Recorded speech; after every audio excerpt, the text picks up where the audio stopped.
Here's a message of importance to millions of people who are continually pale and washed out, weak and run down.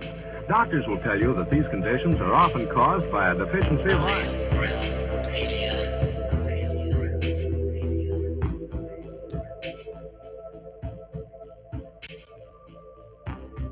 The iron you need to keep you physically fit and mentally alert.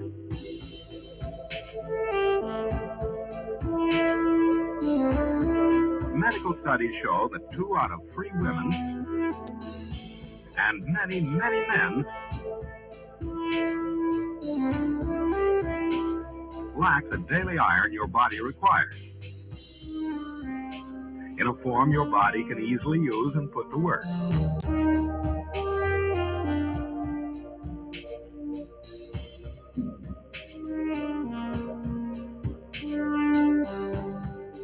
Every dose gives you more than your daily minimum iron requirement. We are awake, we are awake, we are not alone. We are striving for more. So if you're not getting the iron your body needs, we are awake, we are not alone. if you feel weak, run down, and are easily upset, we are striving for more. start taking iron today.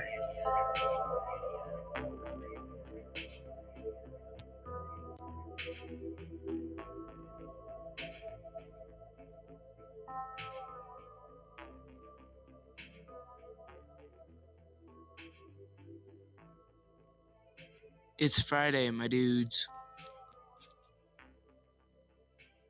Thank God it's Friday. And TGIF to you all. Happy Friday, everybody. Welcome to Have No Fear right here on the Iron Realm Media YouTube, Rockfins, D-Lives, Facebook. We're everywhere. We're lots of places.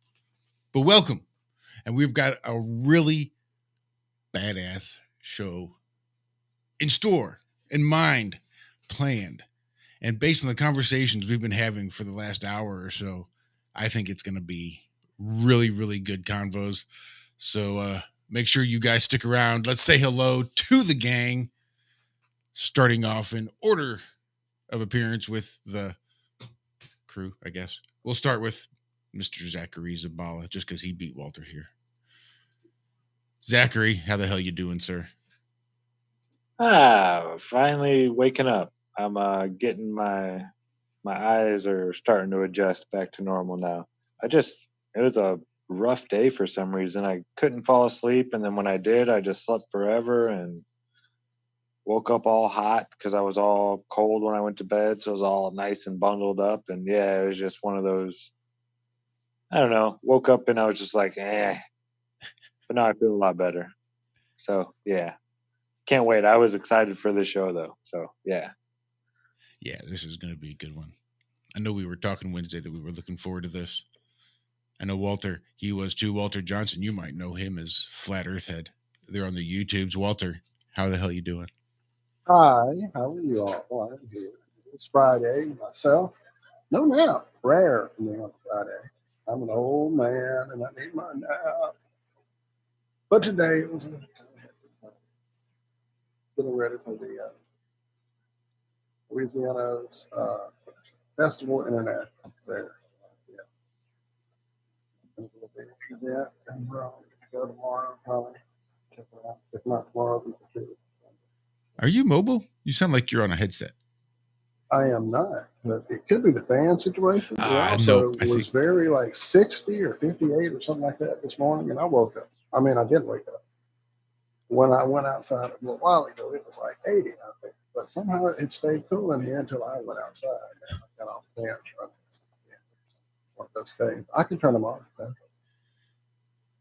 and see if that helps. No, I think you'd be all right. It just sounded a little muffled. It's all good. It's all good. And I also did move things around, messing with putting a new graphics card.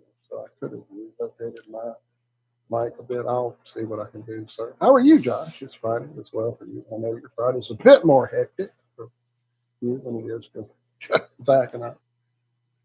Yeah, it was a tiring day. I don't know why. I was just tired today.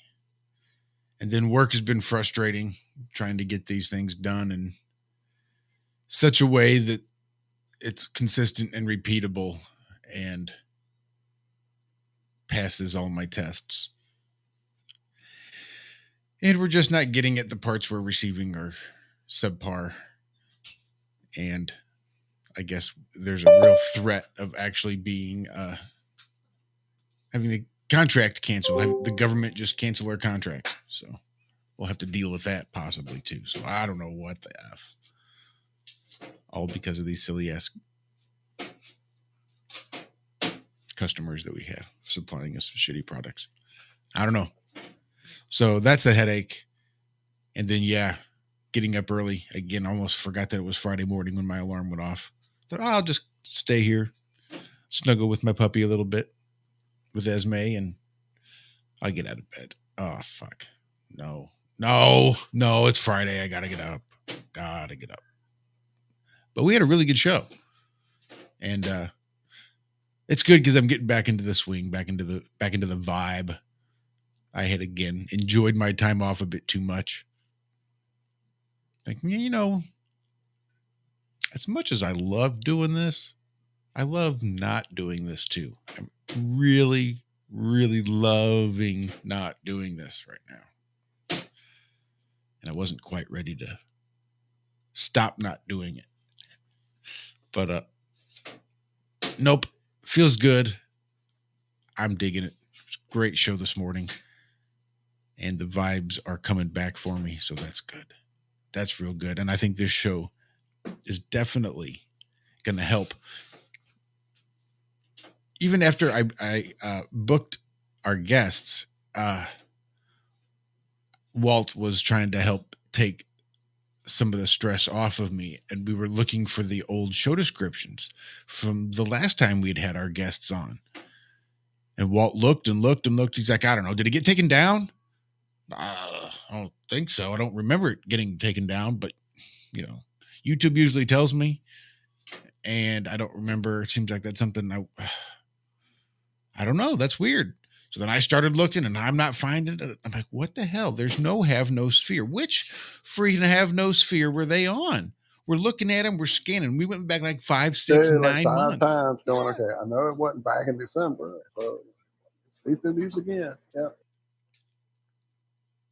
Then it dawned on me, well, I mean, this is only a third of the shows that we do. Is it possible we had them on Ironworks? Sure enough, that's what it was. It was on the Ironworks.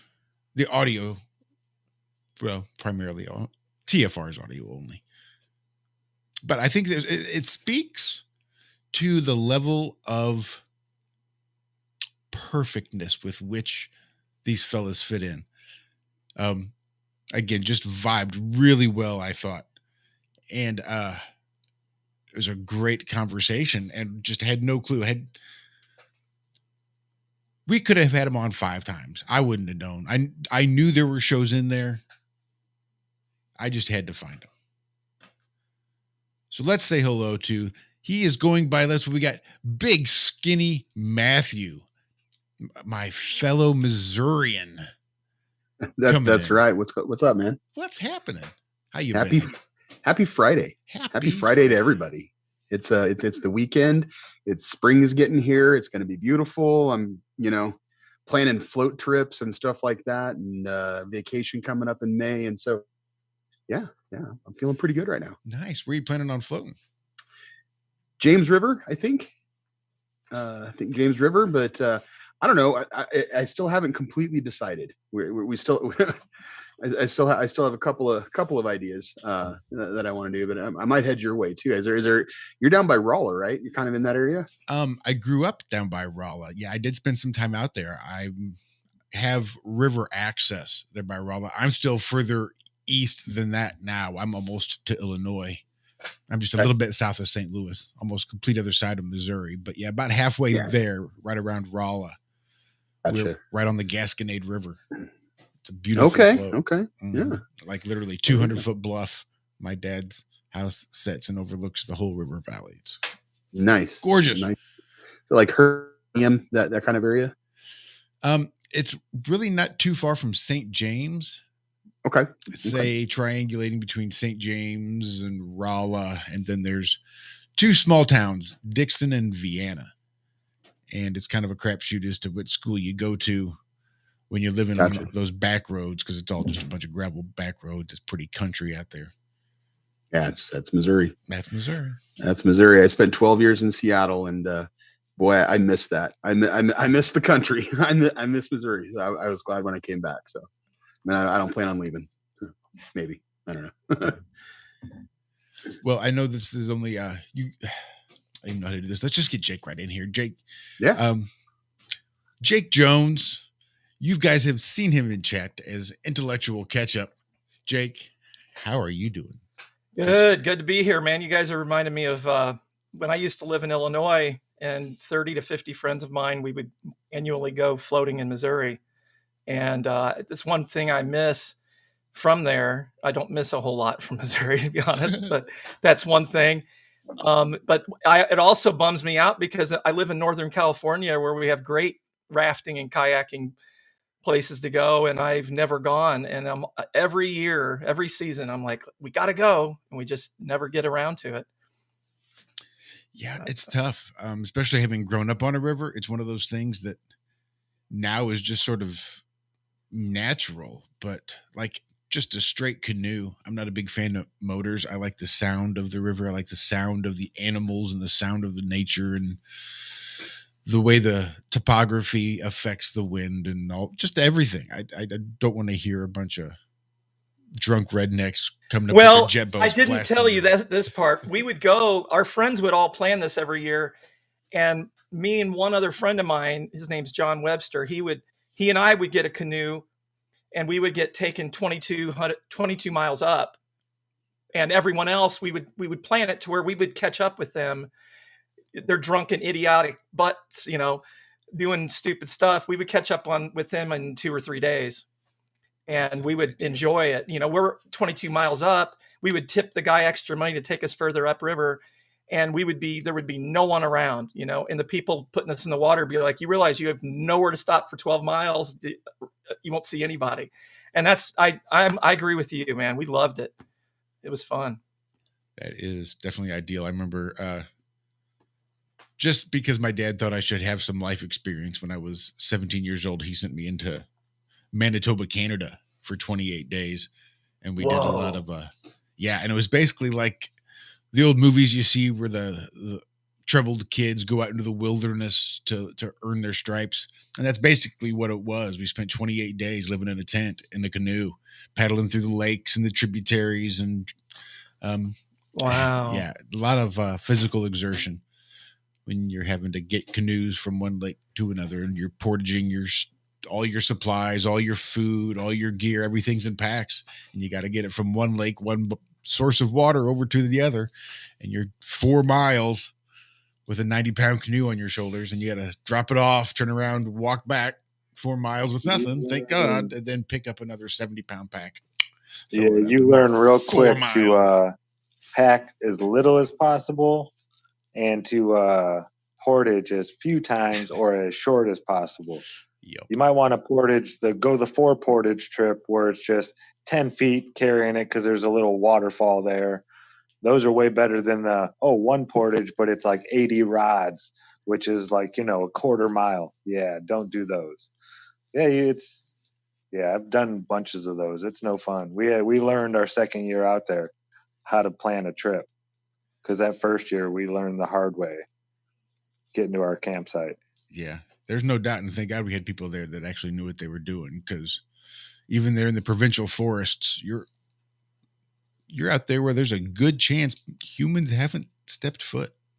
You're just out there. One time in Missouri, we went, this is actually the one time they were warning us, you guys, you got to go find a place to set up camp because it's getting dark. And there's nothing for 12 miles, and get your ice, get your food. So we got food and ice and everything. And then we came around one of the sharp turns and we saw a Y in the river. And my friend said, "You'd pick left or right." And I said left, and we went left, and it was dammed up, and the canoe hit the dam, and then it turned sideways and flipped over, and all our food and everything went, and it was getting dark out, and we got the canoe back out, and my friend John says, "You set up camp, we'll set up right here, I'll go get us some food." And he left with his hunting knife, and he brought back a raccoon, and we ate raccoon.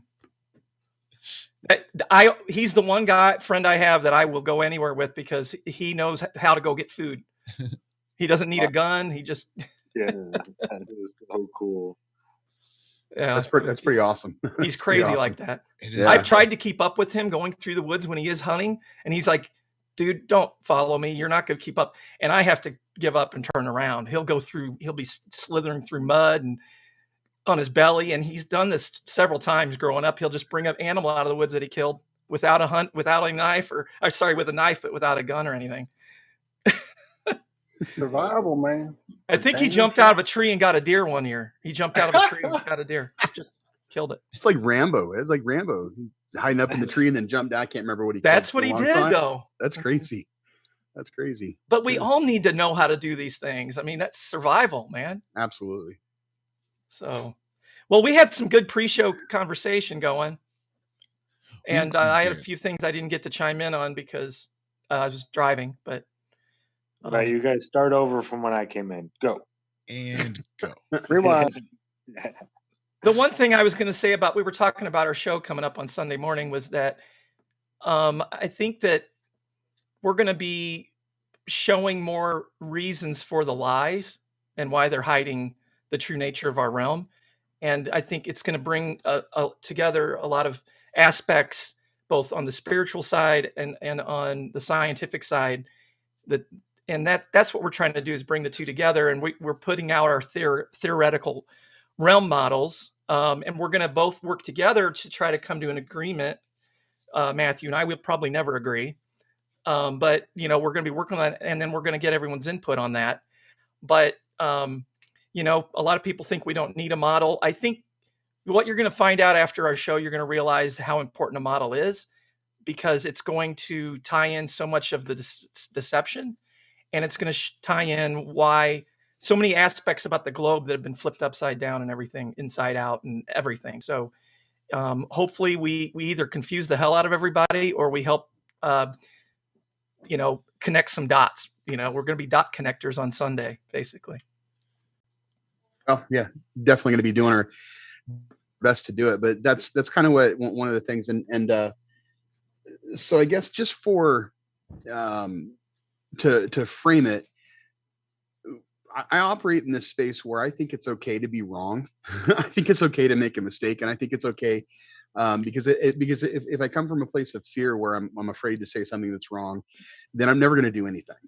And one of the most fantastic things, we have such a fantastic opportunity as a community right now, that where we can meet, in groups, and we can discuss ideas, and we can actually, say, hey, that's a good idea, that's a bad idea, I think you missed this. We can help each other really kind of forge some things. And we can't do that if we're afraid that we're going to be wrong and someone's going to burn us on social media, or that type of thing, right? And so I think for our show on Sunday, and for the project that Jake and I have taken on, one of the aspects that I want to highlight with it, and I intend to prove, and I think it's extremely important, is how does one say creator or God or creation or spirituality? I mean, we don't even have one word for it, but we all have our lower senses of our 5 lower senses. And we also all have an inner intuition that, in my opinion, it must be connected to the ether, and that must be connected to creation. And I think that a lot of times, in a lot of aspects in science, we've taken that element out of it, whereas, and I could really go deep here. Whereas, say, okay, one of the things Jake's going to Jake, I'm glad he's in California, because what I'm getting ready to bring up, he's gonna throat punch me. But the the dual slit experiment. I don't know if people are familiar with the dual slit experiment. A lot of people are. And what I see is I see people arguing over, well, is it quanta? Are they are what's happening here? Is the substrate of reality something different, and then we look at it and then we're creating what it's supposed to be and what it's supposed to do? And to me, that's insane. It's absolutely insane, because what I see when I see that is, I see what's happening is there's a light, and that light is consciousness, and that light is flowing through everything, and everything that we perceive is a sliver of that consciousness. And so we're not telling it what to do. We're still observing what it's doing. We're observing the light, but our entanglement in it is such that we can't, you can't remove yourself from your body and look at yourself. You can't see what you look like. You can see what you look like in pictures. You can see what you look like in a mirror, but that's still, an inverted image. And you're not looking at your own light that you're creating, and you're not seeing those things. And that, to me, trying to ignore that aspect of the nature of reality and is like, this is the biggest variable in there. There is the biggest piece of it. And if you take that out, how can you understand the world around you? And I actually think that was a very intentional thing that was done to us with Newtonian science and that type of stuff. That's really, really jacked up the way that people view the entire world, because now we can view the world as dead. And we can view the world as dead, and we can strip mine, and we can take resources out of it, and we can go in there and pull lithium out and make batteries and stuff like that. And so instead of, that's just dead dinosaurs, man. Exactly, yeah, exactly. Dinosaur juice. Right. And so if we're all kind of connected to it, that way. I know there's a lot of enlightened people, and people that are much smarter than I am, that are even listening to us right now. But how can we understand, how can we have science without a spiritual element in it? And how can we have a spiritual element without science in it? And separating those two things, I think, is a travesty. And I think that they need to be put, I think that they should be put back together. And what we're attempting to do with that is I'm going through, and I've been studying a lot of esoteric teachings, and I'm just trying to distill what I can out of it and pull together things that harmonize with each other. And so I'm not discriminating whether it's Jain cosmology or, it's a little bit that I can, learn from Kabbalah, and, whether it's, Christianity. I tend to filter everything through Christianity, even though I think it's a fairly low level exoteric bit of knowledge, but I still think it's a good barometer. So I filter things through that as well. But there's some very key things that seem to be very consistent. And then I found a couple of things that I think are actually false. And I'll argue for hours that Genesis 1:1 says, in the beginning, God created the heavens and the earth. And I actually firmly believe that what it actually says has been changed. And you can demonstrate it fairly easily, which I'm going to do this on Sunday. I'm going to go over the language and why I think this. It actually should say, out of the ever existing essence, God created the heavens and the earth. And then even like the idea of who God is, like it's pretty massive when you start cracking that open. But we were talking about using the Bible as a barometer to view some of these things. Another scripture that I think says it all is Hebrews 11:3. And we kind of brought that up earlier. I'm going to look that up really quick again, so I can get it right. I'm old, so my memory is not what it used to be. Hebrews 11:3 says, through faith, we understand that the worlds were framed by the word of God, so that things which are seen were not made of things which do appear. So what you're seeing, if this is true, I always try to preface it. If what this says is true, what this is saying is everything you see is just a tiny little sliver of what's actually happening, and you can't even see what's created it. And furthermore, I think there's another really interesting element in that too, in that it says through faith. Now, I went to I spent some time in seminary. I I was a church person when I was younger, in and out of it, and I struggled with it because there was a lot of things that I just didn't think were right. And now that I'm older, I know much better than I did when I was younger, at least what I believe or what I feel or why I was feeling the way I was. And so no, I don't go to church. I would not support a Western style church. But one of the reasons is because right there it says through faith. And so from what's a definition of faith from a church standpoint? Faith would be you believe that Jesus died for your sins, and that's the only way you're going to go to heaven. And if you don't believe that, well, I guess you're fucked, right? and tough shit if you don't believe that. And you can't force yourself to believe that. If you think it's garbage, you think it's garbage. Period. You can pretend. That's not faith. That's absolutely not faith. But that aspect appears in the Old Testament, and in the New Testament even more, bastardized and changed.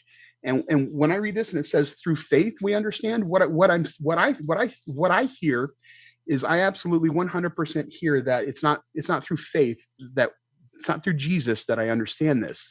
It's through this inner intuition that is the part of me that is light, that's coming from the ether, that's coming from creation, that is entangled in this entire world, that I am aware of, that I'm aware of, and we're all corporately aware of it on our own individual basis. Now, they don't match up perfectly, but perhaps they're not supposed to, perhaps they're not intended to. But that is something that sense is something that I think 10 out of 10 people, if you said, do you think you possess this type of intuition that gives you some sort of physical, spiritual insight to the world around you? I think 10 out of 10 people would say somewhat. At least have a somewhat of an answer where they would say yes to that. And I could be wrong. And so, I bring this up and please crucify me if I'm wrong, come after me, tell me why I'm wrong. But How would depend the 10 people you asked. It depends on the 10 people. Yeah. Well, but that's the thing, is even the atheists are religious, right? I mean, Well, true. I mean, They're actually, most of them are more religious. Oh yeah, 100%, 100%. I agree with that. When you break it down, it's to its simplest form, it's you're taking the word of people you've never met out of books that you're reading. Right. And that's Darwin and all the space guys and all this stuff. We don't get to test it. We don't get to do any of it. We just got to take their word for it. No, when it comes to religion, we can't go back in time to know, Are you saying faith is basically synonymous with belief, or faith is defined wholly different? I'm saying it's defined. I'm saying it's been misdefined. Okay, so how would you define the difference? So I'm saying it's not belief. I'm saying it is this sixth sense, this sixth inner intuition that we share. So taking and how I arrive at this is I'm going to take an example from theosophy. Okay. And so theosophy, you might look up like Rudolf Steiner. It started the Anthroposophy Society, which was based on theosophy, and kind of took it and sort of did his thing. And there's a lot of good stuff that you can pick up from Steiner. But theosophy, one of the things that they believe is that there's different epochs throughout time, and during that time, it's the Earth. When we talk about the Earth being a living creature, it's not dead, and living creatures go through changes.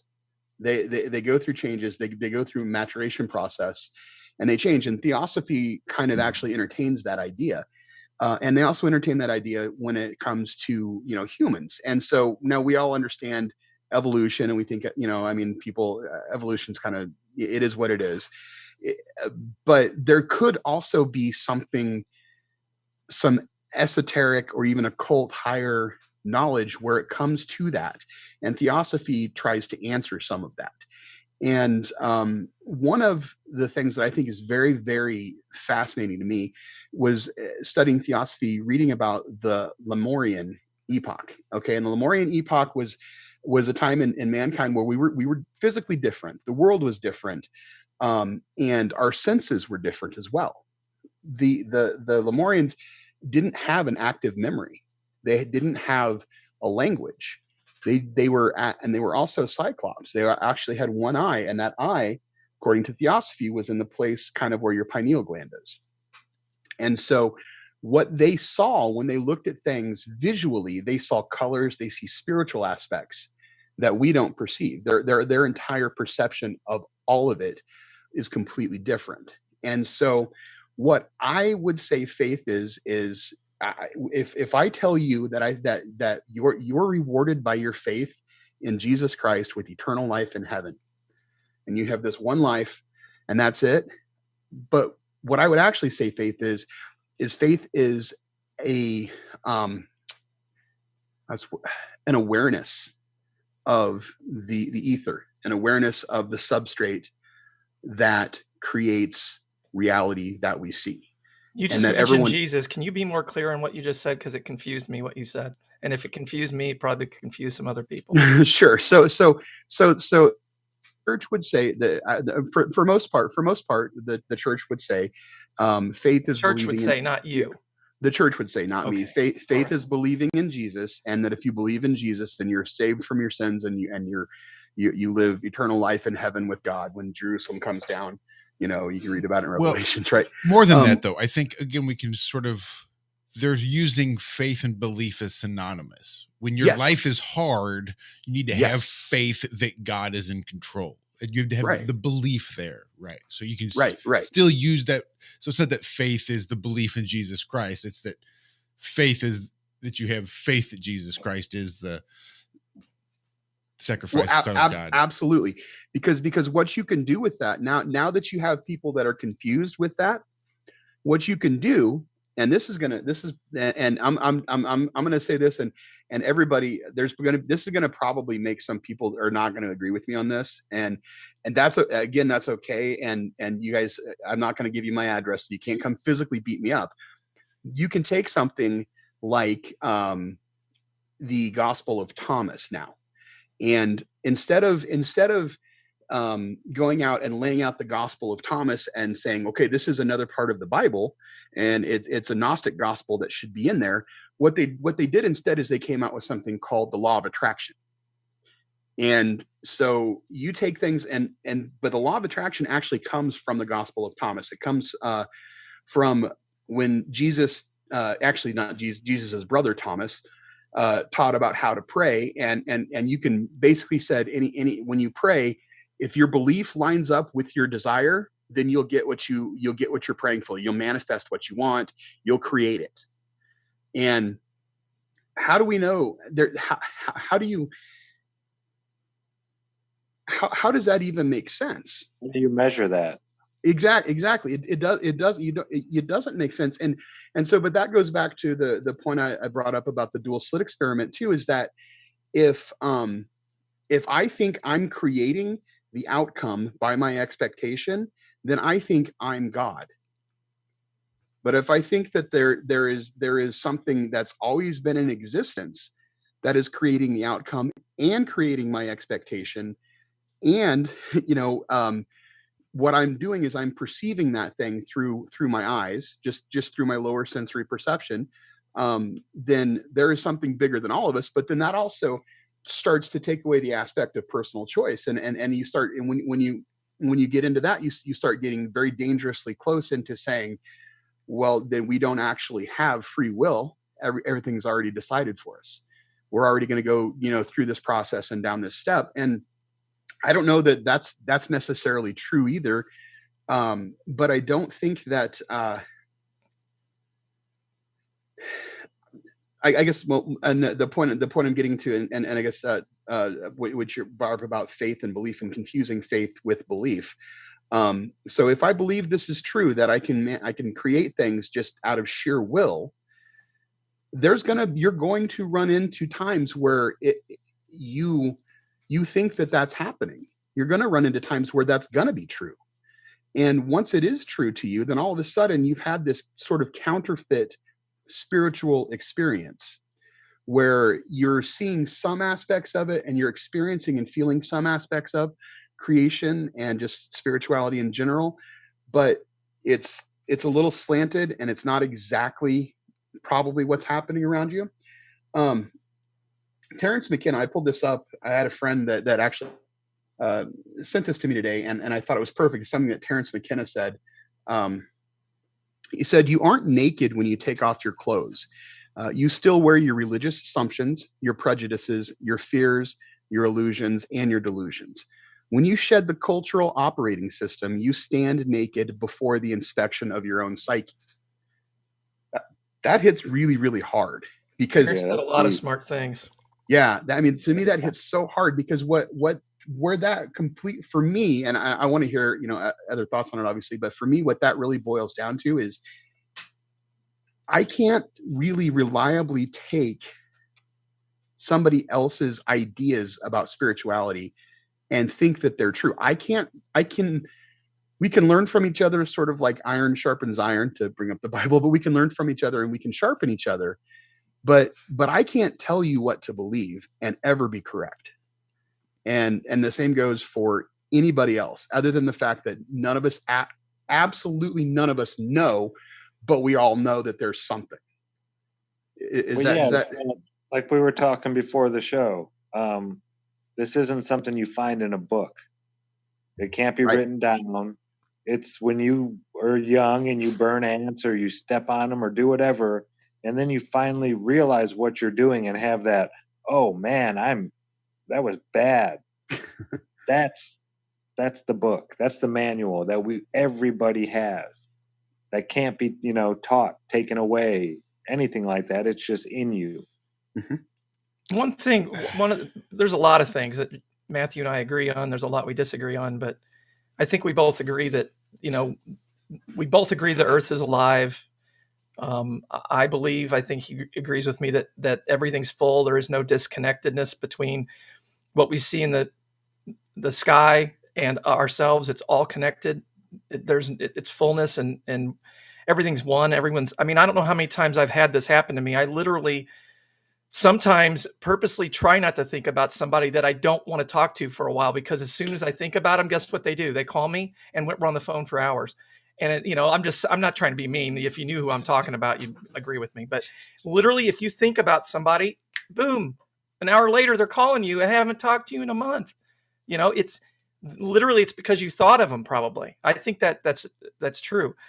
But our show's not going to be all about this spirituality and science.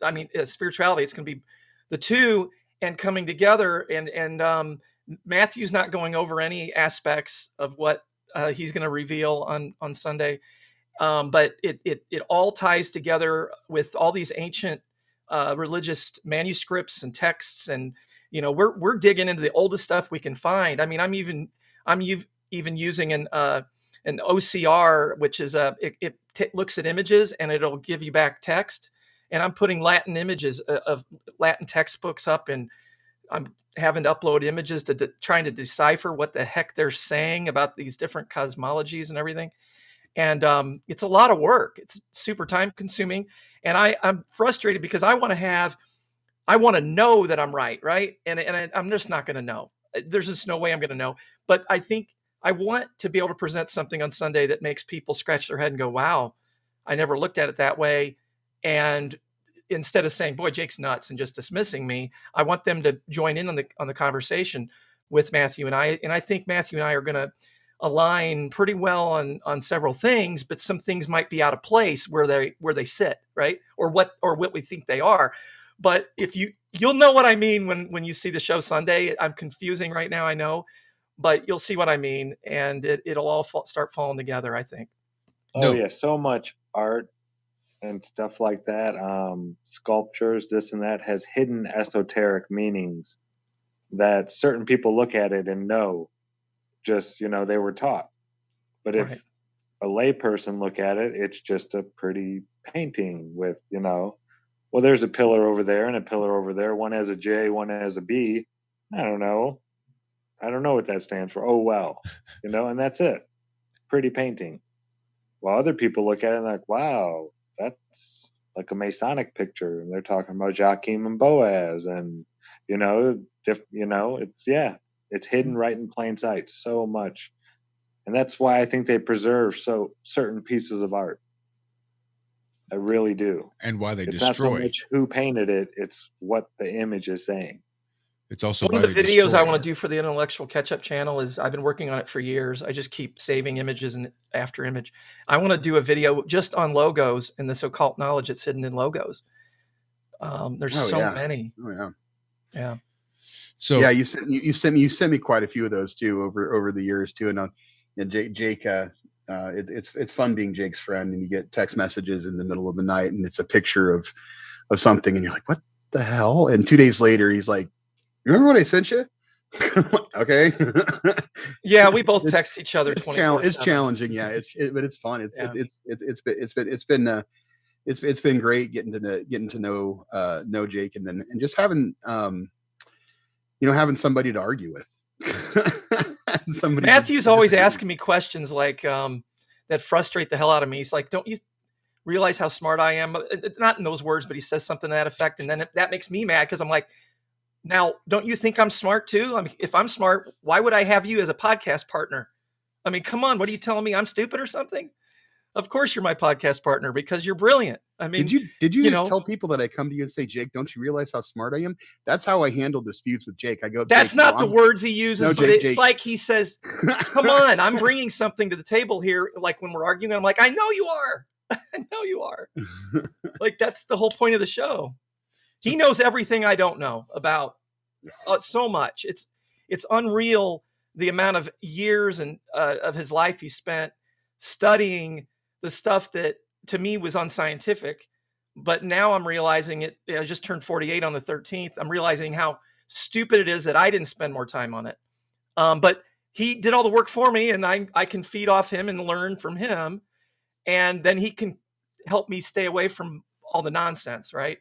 So I'm using his knowledge and asking him a lot of questions. And then he's been helping me with my model as far as in my mind, what's really going on in this realm. He's helped me a lot on some of the decisions I've made. And we're going to be this is going to be we're going to try to make it a 2-hour show, but it might end up being 4 hours. I just don't know, yeah, I just don't it's know. always tough. Yeah. I know firsthand just how tough that can be, especially when you've got so much information from multiple sides that deserves to be shared, and you just can't get it all in there in 2 hours, and you either make it a second show or you just keep Or you go chugging for 6 along. hours. Go like for you 6 did. hours. That's right. So I wanted to talk a little bit about ESP. I had shared one of those brief thoughts that I had recently about ESP and the Tower of Babel, and that maybe that there was a chance that prior to that Tower of Babel, they were all communicating through telepathy. Telepathy. Right. Yeah. And it was something that shorted out because the tower got so high that it shorted something out and changed the frequency of the earth that made the telepathy impossible and required now the development of language. And that's, of course, then why everything got scattered and why people couldn't understand each other, because they were having to exercise these vocal cords and learn how to manipulate them and basically create languages in all these different areas and dialects and different ways of doing it. And so basically what that whole story does is it points out that this ESP that we were talking about, that Matthew says faith is this sort of ESP in the way that telepathy is. And telepathy, we could say, is like reading each other's thoughts, right? We can communicate with our minds. You read my mind, I read your mind. Telepathy is like mind reading. So telepathy was just the name of this sense. What we had to know what the sense does. We can see because we have the eyes that interpret the visual signals in the brain and things like this. So we know what the sense is and what it does and what it's called. So I was kind of curious what this ESP, the faith, the name of it is good, but can we dig down beyond calling it? We have ESP and we're going to call it faith. And it's this sort of unexplainable gut reaction that we all maybe have that is completely 100% not completely 100% accurate, that we can guarantee is going to be inaccurate. It is never going to be 100% foolproof. Like, it's not very often we're just strolling down the street and all of a sudden, oh shit, my sight went out. Damn it. You brought up a good point, and I don't want to veer off the point No, too much, because but I was telling Matthew the other day, I think I told him this. I think there's something to these skyscrapers and, everyone saying that there was all this technology where they were sending electricity around. And I'm just throwing this out there as a theory that they ended up actually causing a plasma discharge event that caused the flood. And the reason it caused the flood was the stars are connected to the geyser locations on Earth, and all the impact craters are not impact craters. They're geysers. They're dead geysers. I actually started a project on Google Earth, Intellectual Ketchup, geysers, dead geysers, craters project. And I'm working on lining up the stars with the geysers. And in some, I'm not going to go into the religious implications of that, but basically there was a time where people thought when the flood happened, the stars were somehow connected to the geysers. And I've even heard from someone, this is anecdotal at this point, I'm trying to find a reference for it, that the moon did not have pitting on it before the flood. And so the Tower of Babel might have been an actual tower that actually caused a plasma discharge event. And, it wasn't God saying man's bad and I'm going to flood the earth. It was literally what in my mind happens is when the plasma discharge happens, it would shut off the gravitational, it's not gravity, it's the dielectric magnetic force that's downward force. It would make it no longer downward, and it would throw everything into chaos, and the waters below burst forth. So I'm going to throw that out there. I'm going to talk about it again on the show, but I've got a lot of slides to go through and stuff to share on that. But that's one aspect that I'm looking at that is, it's a lot to wrap your head around. I'm sorry. Do you have that AI picture of the first time you threw in the mud flood, reset, all that? Well, I think one of them was the one we used this morning.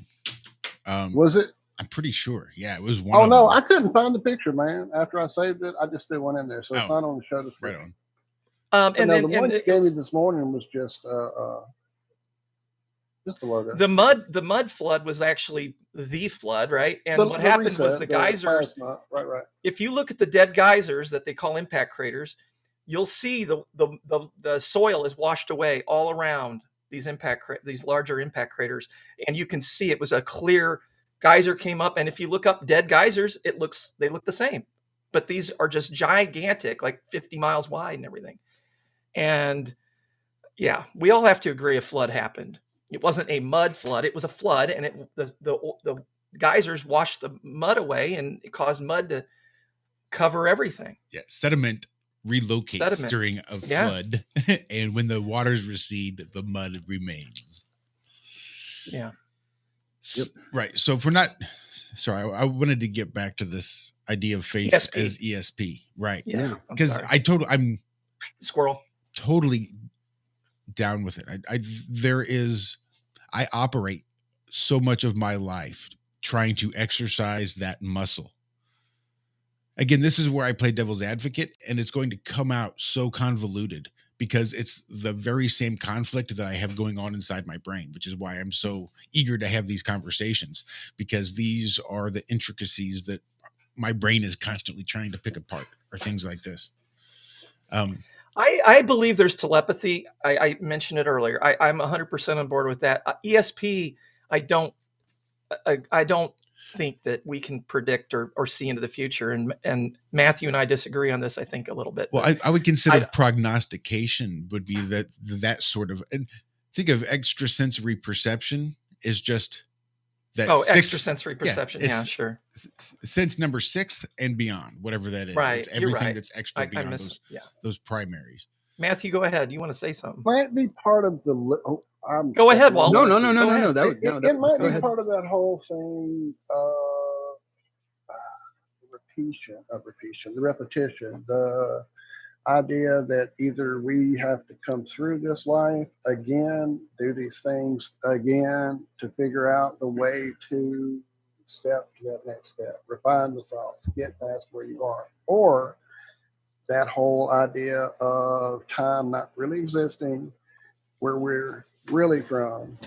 It only exists in these meat suits that we're driving around so that there can be cause and effect, separation, all that.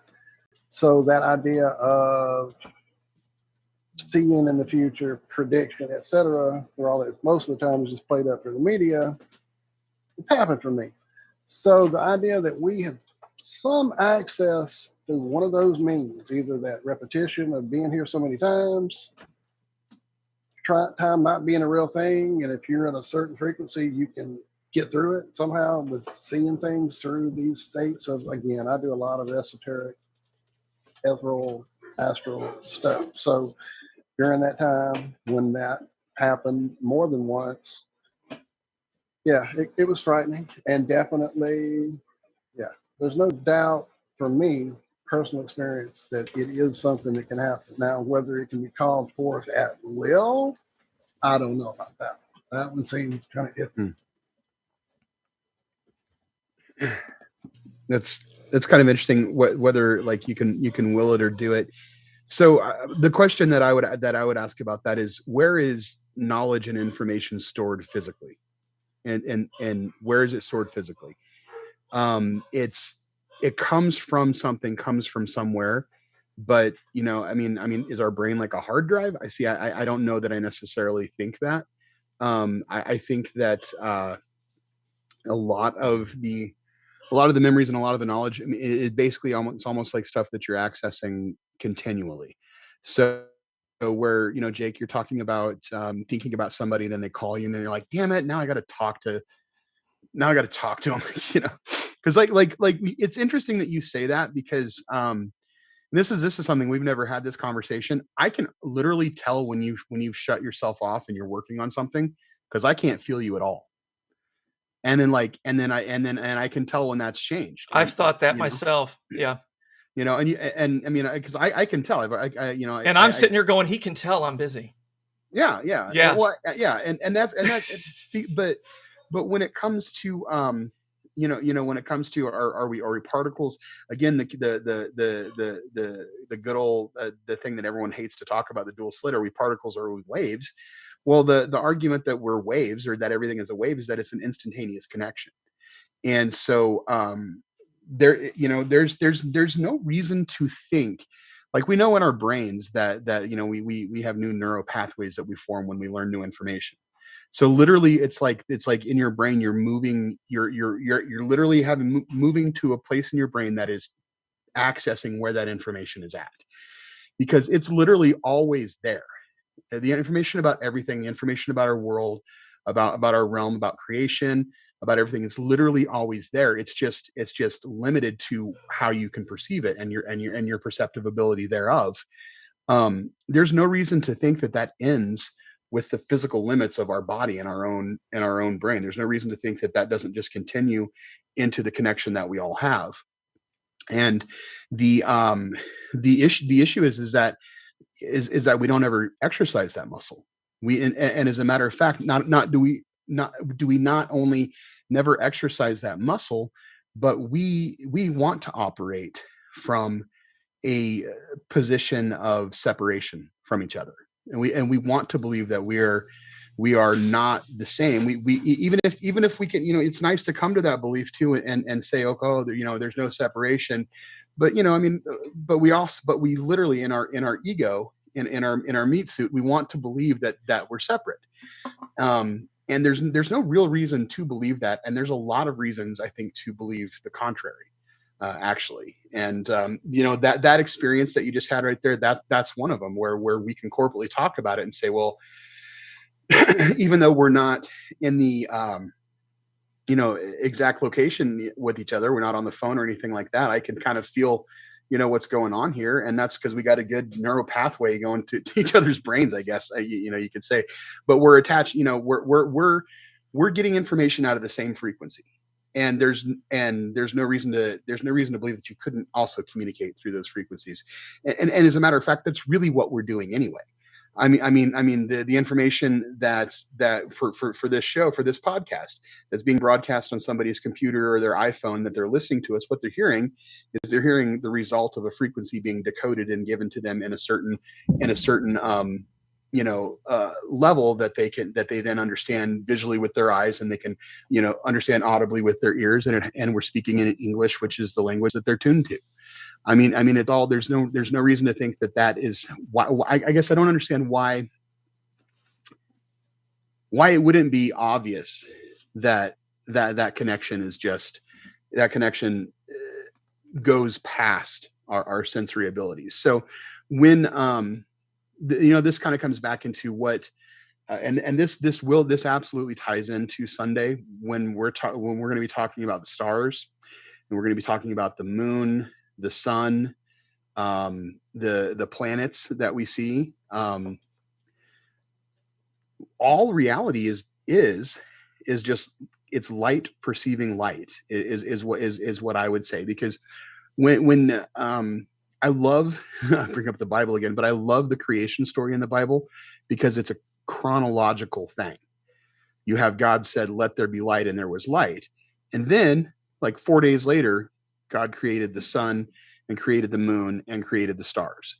So before these luminaries were created, the light was here, and then the light was separated into night and dark. So to me, when I read that, the esoteric lesson in there is that light is actually consciousness, and period. And everything that we see or we perceive thereof is literally an emanation from that consciousness. And so the extrasensory perception is a big deal. Yeah, I made a the mistake earlier voice- when I Oh, said go ahead, ESP. Jay. Well, I always think of ESP as synonymous with being able to tell the future, and that was like I made a mistake in saying that because it's not the case. But when I said that earlier, but I think people think ESP is about you can predict things, and And for me in my brain, it was always the telepathy. yeah. ESP was So I was communicating wrong. with your Yeah. brains. Well, no, we were both wrong, and that's why I have to try to get the vocabulary straight in my brain, and it's always been that way for me. As a preteen, my parents would get so pissed because I needed to get we have to have that common denominator. We have to understand the language that we're using. And I think I've always been that way. So totally, I wanted to make sure that we understand that the ESP, that extrasensory perception, is the way we're perceiving the reality with a sense that is beyond the five that we're familiar with. Can you imagine if children were taught from, kindergarten age about all these abilities that they have and nurtured them? I mean, it should be part of their education. It's just ridiculous that it's not. And again, there's that other voice in my head, that other part of me that says, I'm sure there's people that done it. I can't imagine that with all of the horrible things Mengele was doing and the SS were doing and the Nazis said they were doing, that people haven't tested babies. People aren't experimenting on babies.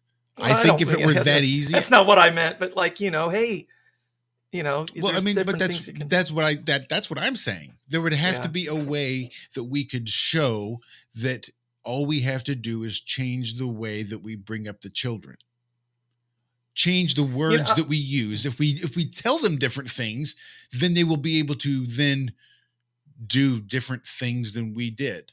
That's how you evolve as a species, is by repeating things over and over and over and over again until these physical changes happen. But that's never been the case. And no matter what we repeat, it doesn't necessarily change the physical reaction. We can all sit around and meditate about the leaves on the tree being green, and that's all well and good. And what if we all meditated that the leaves were purple? Do the 50 people watching the 12 meditate? Do the leaves change color? Or are they just meditating about purple leaves and the shared reality, nothing happens? What if there's 5 people watching? There's more people meditating purple leaves than green leaves. And the 5 Well, what people about watching, what will about it color? change? What about being colorblind? What about being colorblind? Because we're just talking about, it's a perceived impairment, but we're just talking about essentially somebody's perception. So we believe that the leaves are green on a tree because when we were a child, just like exactly like you just said, who we thought was the authority told us this is green. This is the color green. See the tree, those leaves are green. And so what we saw then and what we perceived then is Or something viernes that, if you're in Spanish. But again, that's just Yeah. language. It's the wavelength at which all human eyes, a majority of human Right. eyes see. The average human eye sees that wavelength of light in this particular spectrum. And we're going to call Sure. this one green. We're going to call this one red and this one blue. And this number will be 1, 2s, and 3s. And we're going to put language to all these things, these experiences that we're having. Mm-hmm. Through faith, we know that the worlds were framed by the word of God, so that things that are seen were made of things that are not seen. That's 100%. I'm with you 100%. Yeah. And I to have a bring it story. back to that creation story Oh, go ahead. and the word in the beginning was the word.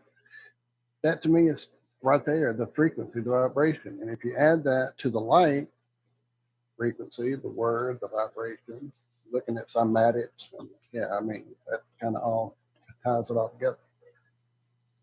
I mentioned children, teaching children, and one of the things that just popped into my head just now was something you can teach a child is how to flow chi. And I don't know if anyone's ever tried that here on the show, but I've done it. That's actually when I first started learning how to meditate, was flowing chi, meditating. A friend of mine was heavy into martial arts, and he taught me, and he had multiple black belts and everything else, but he taught me. And then my roommate and I started doing it together and practicing together. And we had a nightclub at the time. This is back in 1994. And after the nightclub closed, we would have everybody over to the hacienda for a party, and we would literally flow chi in front of everybody. And I could move a compass. We would affect a plasma ball without touching it. We would literally, everybody get real quiet, and we would have static pops between our fingertips, and we would do all that stuff. And that's when I started realizing that I'm more than just this meat suit, that you can actually, move a compass needle. That's one thing I haven't done that in many years, but that was one thing I did to train people. I trained a lot of friends on how to do it, but they have to learn to meditate first. You have to have a calmness to be able to feel it and then build on it, and you build it up and build it up. And, there's the fact that we can affect that energy field in our body like that. It's powerful. It's exciting to share with people. And if someone doesn't calm down, if they're pumped full of pharmaceuticals, they're never going to be able to do it. I mean, they got it, man-made drugs. I don't mean herbs. You have to, be Well, it doesn't sober. have to be drugs, man. Caffeine, TV, EMF, frequencies, all the everything. shit they've got us immersed in. Bombarding us. Yep. It cancels all that good stuff out. That's right. Good point. So, but that's one thing you can teach a child. And the other thing you can teach a child is give them an infrared heat sensor and show them how the moon on a full moon night is actually cooling everything that's in direct view of it, right? I mean, that's an easy scientific test that you can teach your kids. And they're like, what? This is crazy. So that scientific test is a little harder than the flowing chi. I think that if flowing chi were and I don't want you to think I'm discounting your experience, because I don't flow chi, but I definitely think that I feel energies. I mean, it's not, I don't want you to think I'm poo-pooing on what you're saying here. This is, again, me trying to work it out in my own brain verbally with all of you guys here and everybody in chat. Hi. Again. Well, the better you get at it, the more you do it, and you continue to do it on a daily basis. Like right now, I can feel it. You actually end up getting to where you feel it like it's a physical thing. You're in between your hands, and it gets more and more physical the more stronger it is. And if you have another person who does is on the same level, you can actually push back and forth between each other. My friend John, I told you, that would go out in the woods and hunt a raccoon and bring it back. One night we're out under a full moon. He goes, I want to show you something. And at the time, we were both doing divining for finding wells for neighbors and stuff. And this is one of the books. It's an old book on divining. And so one night, I didn't know he was going to do this. We're out under a full moon. He goes, close your eyes and hold these. And I'm holding the divining rods. And I'm closing my eyes. And I feel him moving back and forth, all the way back and forth. He goes, okay, now open your eyes. And I open my eyes. And literally, he's moving them. Like he moved them out and back while I'm sitting there freaking out without touching them. Well, and that's how we used to find water underground and dig a well too. That's how we did it. We had to find a well, and we did it. Yeah, That's absolutely. how The a way lot you're of people describing it, still what's have it- to do it. Sarah, what kind of places wands were where you water using? is I'm sorry, scarce. Zach. Go ahead. No, my uncle had to go through this. He had property up in the Upper Peninsula of Michigan, real rocky, right on Lake Superior side. And he had 3 guys come out to dig wells, and they all had their guys come out with their instruments and blah, blah, blah. Not one of them hit water. They called this old man out. He picked up a stick while he was out there. Didn't bring his own or anything like that, just went and found one. Doot, doot, doot, doot, doot. He's like, dig your well right here. They dug sure as shit right at the depth he told them the water was there. My uncle didn't believe it. He called 3 guys before him, and he was just, he was pretty much, he was willing to try anything at that time. That's He how wanted I to- first he learned, wanted was to by learn. a guy that helped us dig a well. And he said it'd be like 13, 15 feet down, whatever, it would be shallow. And it was 13. We dug a 13-foot deep well, and there was water, and we had fresh water. And but you were asking, Walt, what I was holding were bent coat hangers, and those we use for finding electric lines and everything else, and they cross each other. And we did, but Dude, I yeah, grew up playing with those from probably the age of walking. Truly, yeah, all of us as kids. Our grandpa would show us how to make them. well, there's something else you can teach a Crazy. child. Would go rob the closet, go get the wire the wire cutters. Y'all back in there fucking up my closet again, man. We were so poor. My mom got. We were so poor. My mom man. got mad that we. That's what I'm saying. Us too. That's what I'm saying. Us too. She like, y'all are not ruining another set of my coat hangers in there. Yep, absolutely, dude. And I would go find metal in the yard there, and I would find the lines, the water. Oh yeah, I grew up with that whole thing. When you said the way you were holding them went like this, I'm like, coat hangers. Yeah. So now, Jake, when Just you're talking about flowing chi, and I'm familiar with what you're talking about because we actually used to do the same thing too, not to the same level, but we used to play around with that too, and just the sensation that you feel it. So, would you imagine that there's an actual audible at a certain level frequency happening with that, and that it would actually have its own audible level if you measured it right? Oh, there's a measurable voltage you can measure for sure. Walter Lewin, he taught this at his 802 electricity and magnetism. Okay, so if it's a measurable voltage, then would also mean that there was a sound then too. Yeah, well, yeah, of course, everything is producing. Yeah, but that we can't perceive. All right. Yeah. No, but that's exactly right. And so, what my contention is that's actually what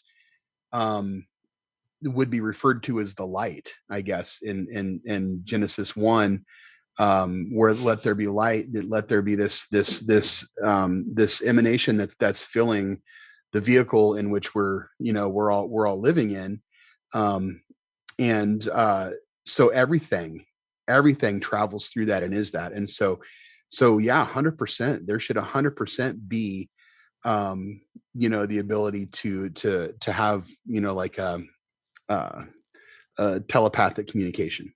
I think it's absolutely just learning to recognize it. I think it's absolutely learning to recognize it. And it's probably, and the frequencies that we have to contend with, the artificial frequencies that we have to contend with, such as radio, cell phone towers, television, probably, anything, GPS, sonar, any of that, those I'm sure dampen it and probably make it a little bit more difficult. But I also think at the end of the day too, that the cloth that we're cut from is so much greater then those things that those things are not insurmountable. Those things you can overcome them, and you can, kind of grow and move beyond them. But yeah. One thing I left out, and I don't want to keep dwelling on the topic, but basically, one thing that was really hard and to get used to, and it was like an obstacle to flowing chi, was you want to think that you actually are physically pushing with your hands or pulling. So it's a magnetic pull or push that you feel. And what happens is you come to a point where it just clicks and you realize it's just a thought. So as soon as you think push, you feel it push. And as soon as you think pull, it's a pull. And it draws your hands together or it pushes them apart. And it's just an instantaneous thing. And once you experience that, you want to do it all the time. It gets really addictive. You just want to go get home from work, shut off everything and meditate and play around with it. And then that's how it all started for me. But it literally is just a thought. As soon as you think pull, it switches from a push to a pull. It's fun. I think everyone should do it. Try it, Definitely need to calm your breath, meditate, relax. And yeah. You never know until you try. Yeah. Sure. This goes back to what you were talking about earlier. Spirituality and science are separated, and they weren't always like this. Amen. And when they Chemistry- weren't, we could find water under the ground with a stick, yeah, but and like people the word didn't. And people didn't think it chemistry- was crazy, Yeah. And yeah, The word chemistry comes from alchemy, and alchemy was very spiritual. It was putting your intention into what you were creating, and actually growing the plant from a seed, and nurturing it. And there was a lot more to it. There was a spiritual aspect to alchemy. And they did away with that when they made chemistry. And there was a big harumph in the alchemical community when all this happened. And pretty much alchemy was supposedly banished, like, all across the world, the known world at the time. You weren't allowed to have an alchemical lab. So it became like this hidden knowledge. It became occulted. And yeah, it's wild. When you go look into the history, I know it's just stories, it's a history, but yeah, it was only supposed to be known by certain people. Even like in the secret societies, only certain priests were allowed to practice alchemy. Matthew and I have had this conversation a few times. We all want to think that there's a malevolent reason that the true nature of this realm is hidden from us. But I always bring up the fact that there might be an actual benevolent reason. And it's because man actually did mess the realm up at one point. And so that there are some things that are hidden from us, that it's a possibility. We can't rule it out, that there's still a ton of nasty stuff, malevolent stuff going on. But at the very, very top, there's a possibility that they've hidden some of these things for benevolent Yeah, reasons. it's keeping fire from children, Right, keeping the and masses that's away from children. Yeah. right. well, that's who was it? That's not actually even a new idea, though. I don't know if that is in the Necronomicon, or I can't remember if I read it there. Was it the Mad Arab? I think too, who was Yeah, I won't possessed share by that story possessed about by that. by a jinn. But yeah, that was the thought. This is why we have to hide this knowledge, is because it kind of screwed something up. But I wonder.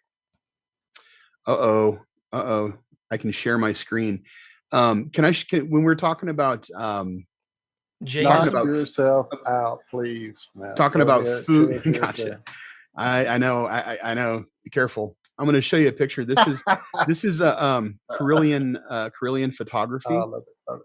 and this is actually a picture. Is two mushrooms. One of them that was grown in a lab, and the other one that's an organic, grown outside mushroom. And what this photography does is it's similar. I showed you in when we were talking before we started. I showed you these glasses that I found, these Victorian era glasses that were blue glasses that were very popular, just having this different color because they thought you could kind of see aura with them, or you could see spirits and things like that. And you can still find aura glasses, now. And so the Carillion photography is kind of based on that same thing. And it's basically taking a picture of sort of the electro, emanation of a biological, something biological. And this is, when you're talking about like, the effect that drugs and things like that can have on us, it's pretty crazy to think. But let's see here. Can you all see that? Yeah, we can see it. Yeah. So this is the photo on the left is an organic mushroom, and the photo on the right is a commercially grown mushroom, like grown in a controlled environment in a lab. And how amazing is that? Now think about that. If the substrate of everything is this light that we can kind of see with this photography, what are we doing to ourselves? People, I know there's people out there What's have that? to crazy, because I'm always telling them there's 3 wild edible plants that everybody should know, and you'll never go hungry, at least here in the US. That's wood sorrel, clover, and dandelions. And they all grow wild everywhere. People call them weeds and kill them to grow grass, something that you can't eat. But I've ate dandelions. All of them look like the plant on the left here, compared to the one on the right that would be any plant grown in a. That's why I tell everybody the plants I grow in the garden aren't going to be like the ones you find out in nature. The ones you find in nature are just so more packed with nutrients, and I don't even think it's nutrients now. It's electric potential. It's energy.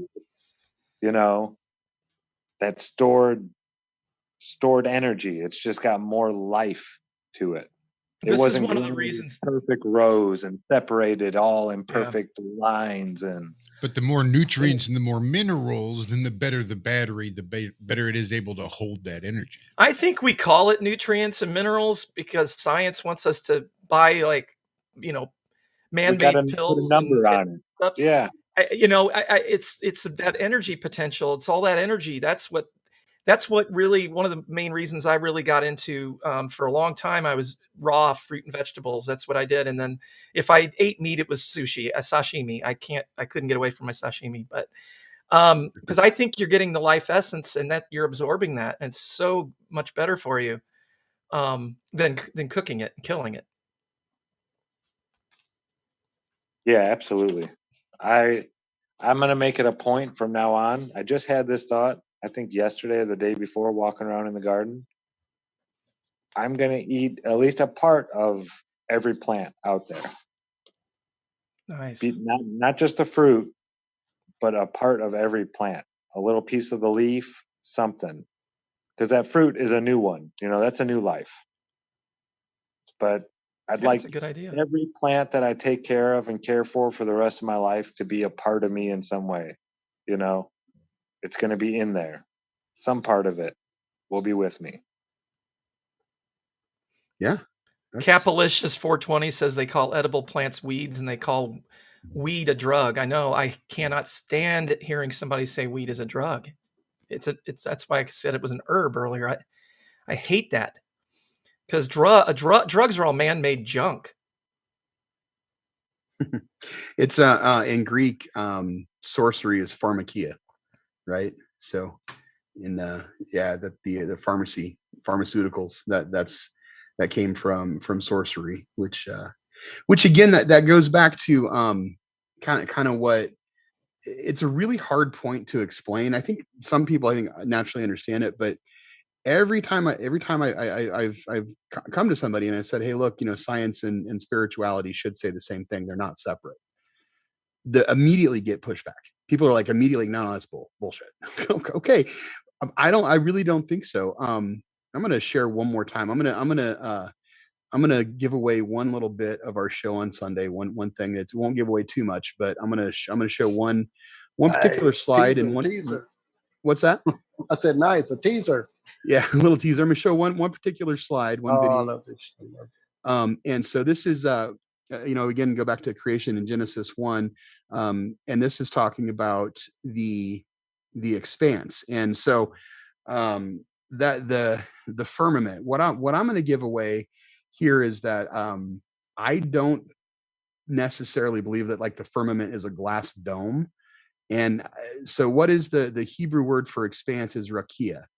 And my contention will be on Sunday that rakia is kind of is it's the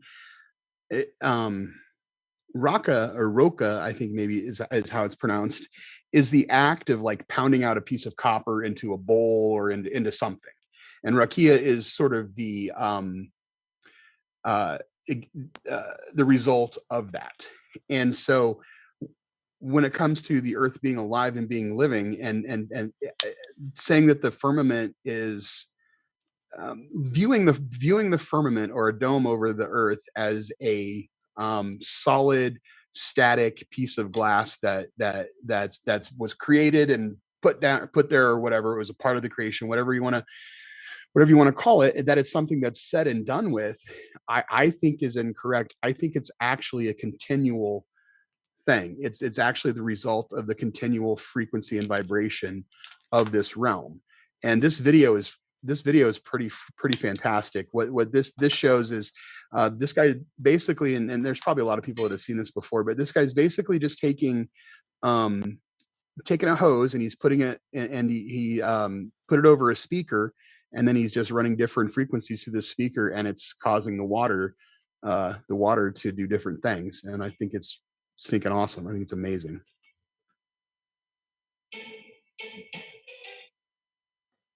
This is definitely on my bucket list. Yeah, me too, for sure. I've seen this.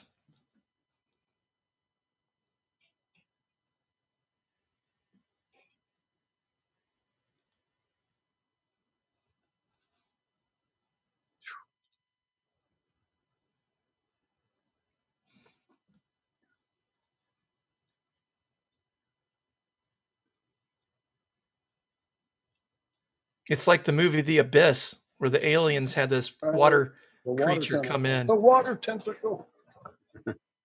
Hey, how could space be water, you dumb flat earther? Water can be a solid and a liquid at room temperature. And when I say that, people are like, "You're out of your mind." No, it's true. Well, see, but that's yeah. I mean, it's interesting. I can't think of the scientist off the top of my head, but it's a very famous scientist that proved that water can be solid at room temperature. Well, I can prove it right now. What percentage of water is in our body? Come on. The Sure. water in our body is holding information that makes it do this and turns it into a solid.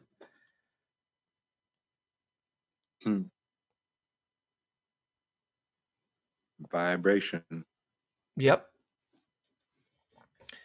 Information. And this is why the Big Bang Theory is retarded nonsense, because you can't add. Where's the information come from? Everything degrades, falls apart, gets does not get smarter. Everything falls apart. You can't. The idea that everything was nothing and all of a sudden it became everything is just insanity. Well, you all want to see something really, really. So this is the Hebrew Genesis 1:1. In the beginning, it says, "In the beginning, God created the heavens and the earth." And there's the Hebrew is Barash Ithbara Elohim. Not even going to try, because again, my enunciation of Hebrew is horrible, and I don't even want to I don't want to butcher it. But it is so. If you did this, and you see this, you just take this ITH and you move it from here to there. This is in the beginning. This is out of the ever existing essence. It's literally that. I'm going to stop sharing because I'm giving away too much from Sunday, but it's literally you, that.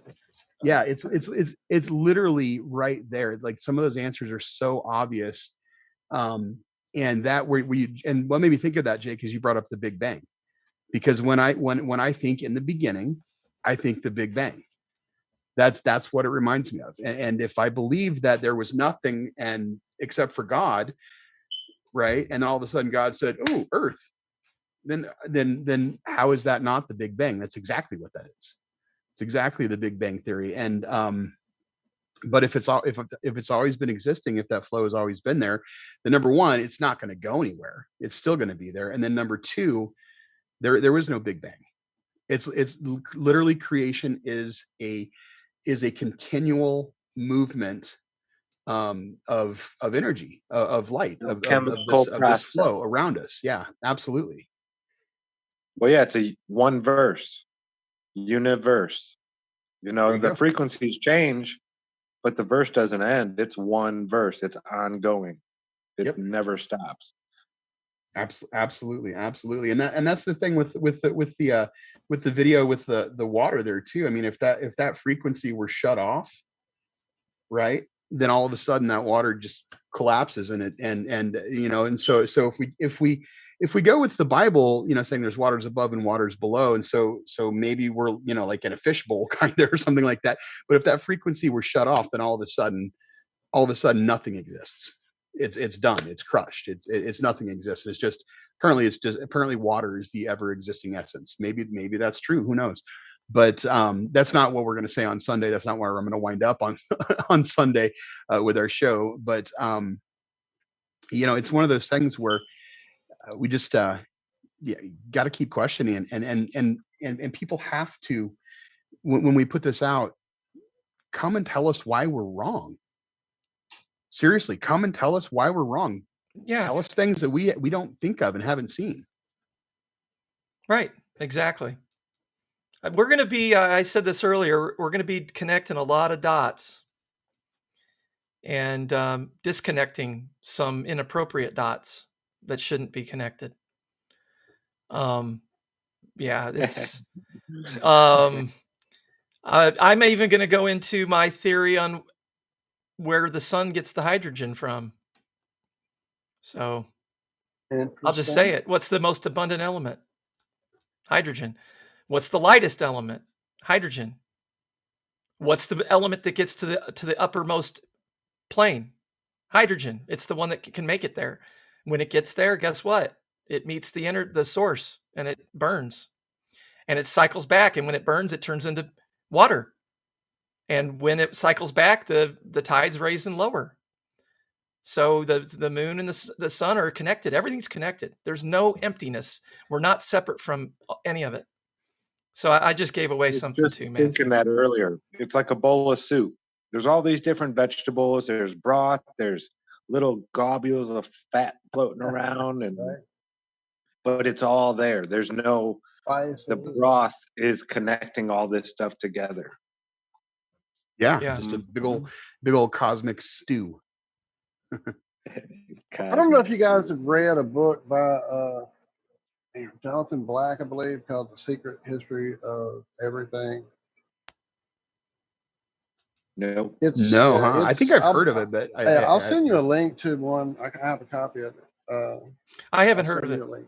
It's pretty on track to a lot of what we, you've been discussing this whole show, the idea of the essence that was there, and that the primal force, call it God, call it the one, call it whatever you want to call it, source, brought all of the physical things into existence through its will, its thoughts, its essence, its energy, its frequencies, all these things.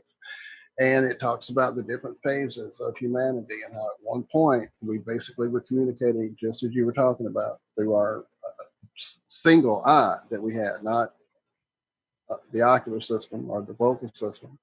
It talks about at one point us being a vegetative state, not even consuming food in any way. And if you look back on some of the old buildings that don't have restrooms and things like that, just different ideas that kind of all have been danced around, talked about, touch on a lot of these topics: the secret history, the hidden history, the reset, the shapes, the different cosmologies, the different histories, these different beings that have been here on the plane with us. And yeah, it's pretty interesting stuff. I'm actually looking around here for my physical copy and misplaced it yet again. Every time I find it, I'm misplacing it. It's a hard book to keep up with. You brought up something else that I want to chime in on, the third eye. That's something else children need to be taught from an early age. And again, people are going to think I'm crazy, but I've many times done this. Just takes me going to in a meditative state, and I practiced for, I don't know, several months on closing my eyes and opening and closing them in the dark, to where I would, when I got to a point where I could close them, have them closed, and literally still see. But everything was fuzzy, like a black and white TV, but it was all there. I could see keep the doing it, and structure. it will be almost high def when you close your eyes. Well, I've I been doing know, it but for I, years. you know, you get away from it, you get busy. But I would get up and wake my wife up, and she's like, "What are you doing?" And she turned the lights on, and she's like, Thinking "What are you something's wrong, doing?" right? Right. I'm walking around. I literally went and peed and came back to the bed with my eyes closed the whole time. And she's like, "What are you doing?"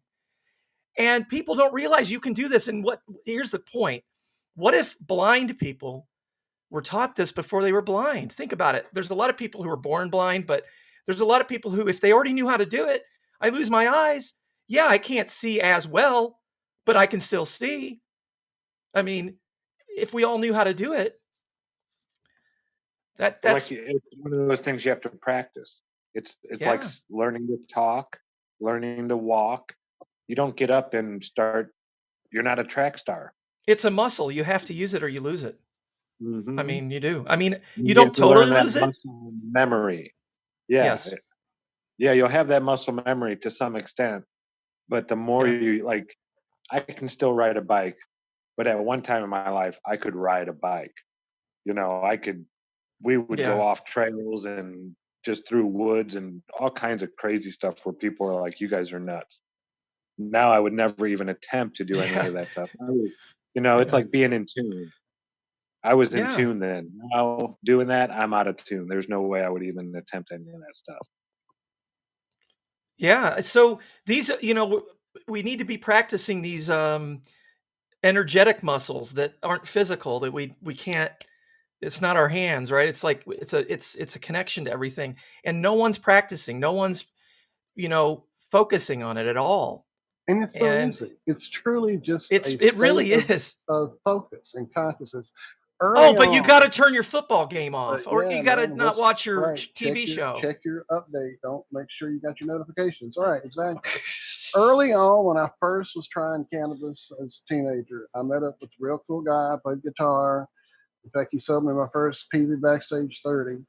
I would go over there, we'd hang out, and as soon as we would get really, really high, we would start like he would lay down on one couch, I lay down on the other couch, and we would start moving ourselves with our will, like literally standing on your head, like flapping yourself up and down on your head, and then doing it on your feet, and then doing it side, and just doing it with your will. And then, like, fast forward, 25 years later or so, I'm at a conference being with all these amazing speakers, Daniel Brinkley, Whitley Strieber, all these people, and basically all talking about different meditative processes of taking your conscience, moving it from your head into your gut, moving it from your gut down into your lower, and just moving your will, moving your focus around. I think that's the key to so much of this stuff we're talking about right now. I mean, it's Right. And it's I was easy. saying It's so earlier, easy. well, I kind of touched on that earlier, that it's a thought, like you flip the switch in your head when you're flowing chi, it goes from being a push to a pull. But that was the word I should have been using. It's a will. You're willing it to move, to do a certain thing. And it's just an instantaneous connection. It's Yep. like it's so instantaneous. It's just like moving your finger. You don't think about it. And when you first start trying to do flowing of chi, you think of it of a mechanical way. And because, you don't get it really, that it's actually just as easy as moving your hands. And yeah, you will it. That's the word, will. I like that.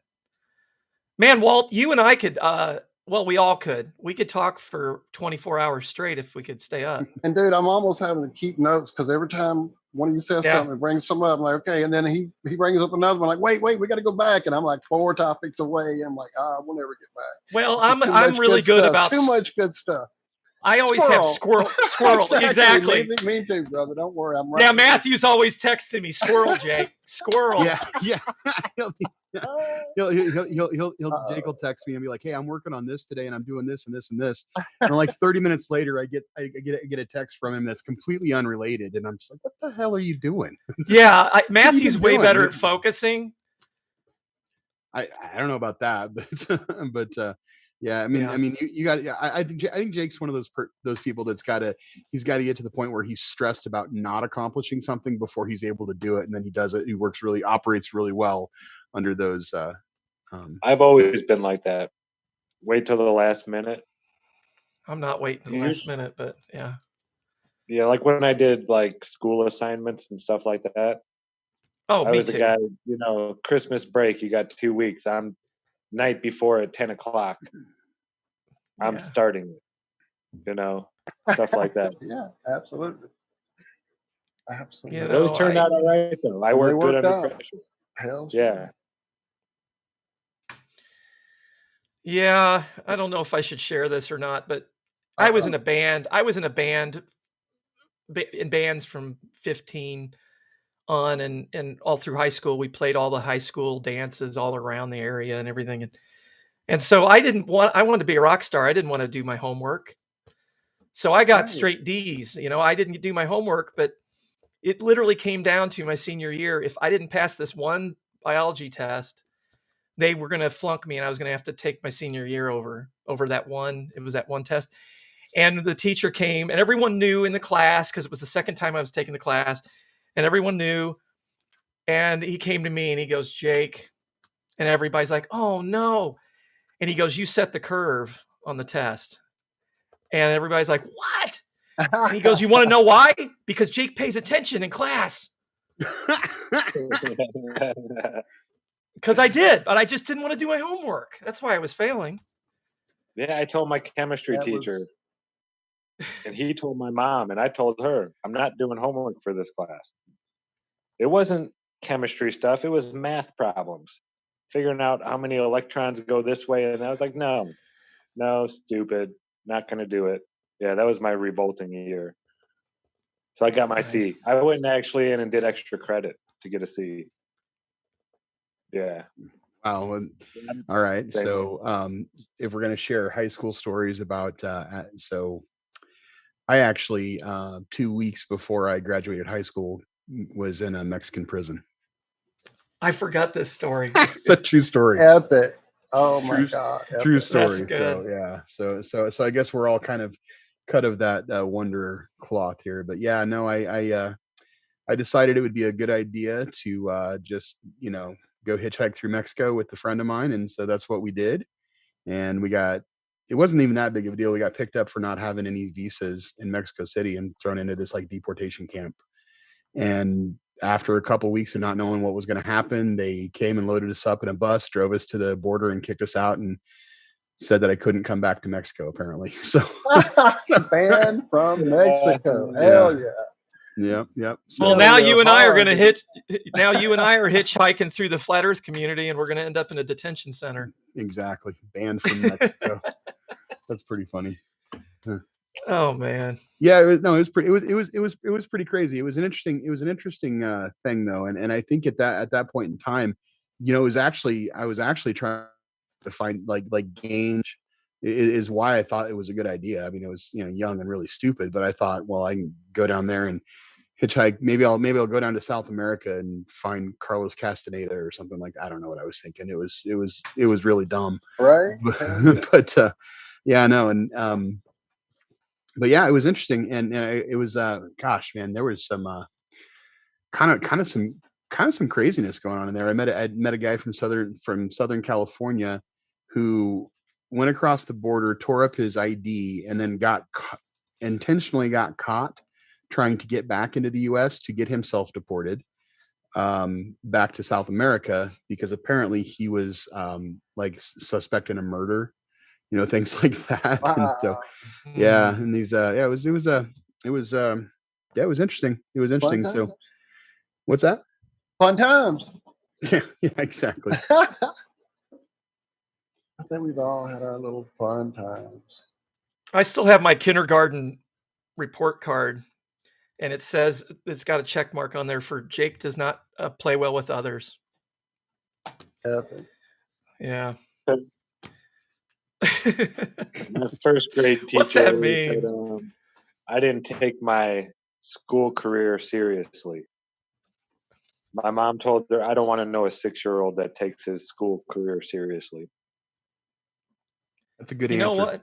You know what? I just knew that I questioned everything I was ever taught, and all my teachers hated the fact, except my math teacher. He's the one who really liked me because it's math. It was simple to me. In science, I questioned a lot, but my science teacher understood that. But yeah, I just always really didn't like, especially history class. Oh my God, I would fall asleep in history class. It was just total indoctrination. And so, yeah. But here's the thing. We all have to take that ASVAB test to see what the military is going to pick us. Right? I scored the second highest score below the chess champion of the school. And he and I were like just 1 point off from each other, and we still keep in touch. But, he's one of the smartest people I know. And I thought I was going to fail. I ran through that ASVAB. I didn't give a damn. And I was the second highest score. And I'm not bragging. I'm just saying what we're being taught at school is nonsense. And I knew it. Yeah. Just complete junk. They're just setting us all up to go into our cubicle and work. Just Right. setting you up for going to get a job. That's it. Yeah, exactly. One of us from the community needs to join Mensa, needs to take the test and join Mensa, so that way. Well, that way- what's her name? What's Redhead? What's her name? Orphan Red. Sacha, Yeah, Orphan Red. Yeah, she she's passed. immense. I believe it. She's smart. Yeah. Hell yeah. I get lost watching her stuff back in the day. Yeah, I haven't watched her in a long time. But I'm too busy trying to create content now, so I'm kind of trying to keep up with everybody, and I feel bad I don't get on shows. And once we do this show Sunday, it's going to be smooth sailing. As far as we won't be so time crunched, and we'll be able to do. I told Matthew I'm willing to do a show every day. I mean, because we're going to take that entire show and break it down and just expand on every aspect so much that we could go down every rabbit hole and have a show every day if we can afford the time to That's do kind it. of a different I have way the to time. approach it. Here's everything. Now we're going to break it down instead of okay, we're going to work our way a step at a time up to this big reveal that most people don't make it to because you kind of lose the thread along the way of getting there. Speaking of the show coming up on Sunday and the fact of you guys getting a freaking strike. that wasn't me. It was me. It was me. Yeah. Dude, we're so good at like just putting a video up innocently and like literally getting knocked off the air live, so don't feel bad. But anyway, I dropped the information there in chat for anyone who somehow hasn't subscribed over there to the Big Skinny Show channel. The link is currently there in chat. I'll even drop it. Thank you all. I mean, in the description, and I'm going to put it in chat. So you guys go there and make sure the numbers are where they need to be. It's only 50 now, right? And what I read? 52 this morning. Nice. Well, we're there and safe, but it doesn't matter. Get over there and subscribe, guys. It's been like amazing getting to know y'all, and I'm so excited to watch your channel, bro. Well, we're going to be turning over the Apple card on some things, but we're going to be. Well, that's what you got to do, man. And like Matthew said, for us to have, we want to have conversations about all of the things that we bring up, all of these things. And actually, it's going to be in tune with the Glowbusters and what their shows have been showing lately and stuff. But we don't have the following to lose. So we're going to be saying some things that Glowbusters aren't even saying. And I don't, just because we don't have anything to lose. We're starting at the bottom and we're going up from here. But we have what we're going to do on Sunday is we're going to give Flat Earth the same, what's the wording I want to use? Criticism as the Globe. And we want to, there's a lot of things that Flat Earthers are saying that don't prove flat, but we want to talk about these things in an open discussion. And we're going to show what our ideas are and the same scrutiny. That's the words I was looking for. We want to give every flat Earth model out there the same scrutiny as the globe Earth model. We have to. And if we don't, we're not being scientifically honest. We're not being intellectually honest. And then we're also tying in the spiritual side of things. And that is a ball of wax in itself. And really something I've avoided for 15, 17 years being a flat earther is I always avoided the spiritual side of things. And Matthew's made me realize you can't avoid it. It needs to be talked about. And because all of these old religious manuscripts and texts and everything apply, and all the occult, everything that's been hidden. People think occult, they think about somebody drawing a pentagram in the floor and lighting candles. Most people don't even know that occult just means hidden. Okay. But this is all this hidden knowledge that we're going to be discussing and sharing and coming together and trying to lock the gears on and get everyone's input on. And it's going to be fun. And I think people are going to realize we do need a model, and we're going to show you why you need the model. And it's, we're going to have a good time. Matthew, you're back. I've been here. I was eating a taco. Okay. Sorry. Oh, well, I'm going to step away for a second, but I'm still listening. I'm going to turn my camera on. He's going to go flow chi. Well, it's definitely a thing that needs to be done as far as the looking at these ideas, processing them, and then getting back with information. And unfortunately, so many times in this, not just this community, pick a community. It used to happen so many times back in my UFO community days where rather than critique ideas, people would just criticize ideas. And that's it's two different ways to approach things. So to come up with, okay, well, that can't work. Okay, well, let's work with something that might, or show me why. I just hope it works out that way, friend. I definitely do, man. And definitely Sunday, I'm excited to see what's going to happen. Well, steps forward. I appreciate that. And all along the way that we've been working on this and putting it together, I've done several sort of like little litmus tests with it. And I'm not really afraid of like people like hating us or being angry at us or anything like that. I think I don't think everyone's going to agree with this, and that's okay. We don't want to be in an echo chamber. But my hope is that we kind of give sort of a visualization on something that we can start, an actual deeper level discussion with, and start discussing putting some of the hidden ideas back into how we look at the world around us. Because we are aware of these things. We are aware of the extra, the substrate of reality. And to me, it makes all the sense in the world that discussing it and learning more about it corporately, getting everyone's different opinions and ideas on it would help us all. A rising tide raises all ships. And so, if there's people, arguing and fighting and, little factions and things like that happen in the community, I mean, that's not, it's not a shock, because I think that happens. That's kind of human nature. But at the same time, everyone, the more successful each of us are, the more successful we all are, together. And so, I would like to approach it that way. If somebody wants to tear it up and just, call us names and tell us we're stupid and things like that, that's okay. They can do that. What I'll probably do is I'll probably create my own video and read their comments and enjoy it.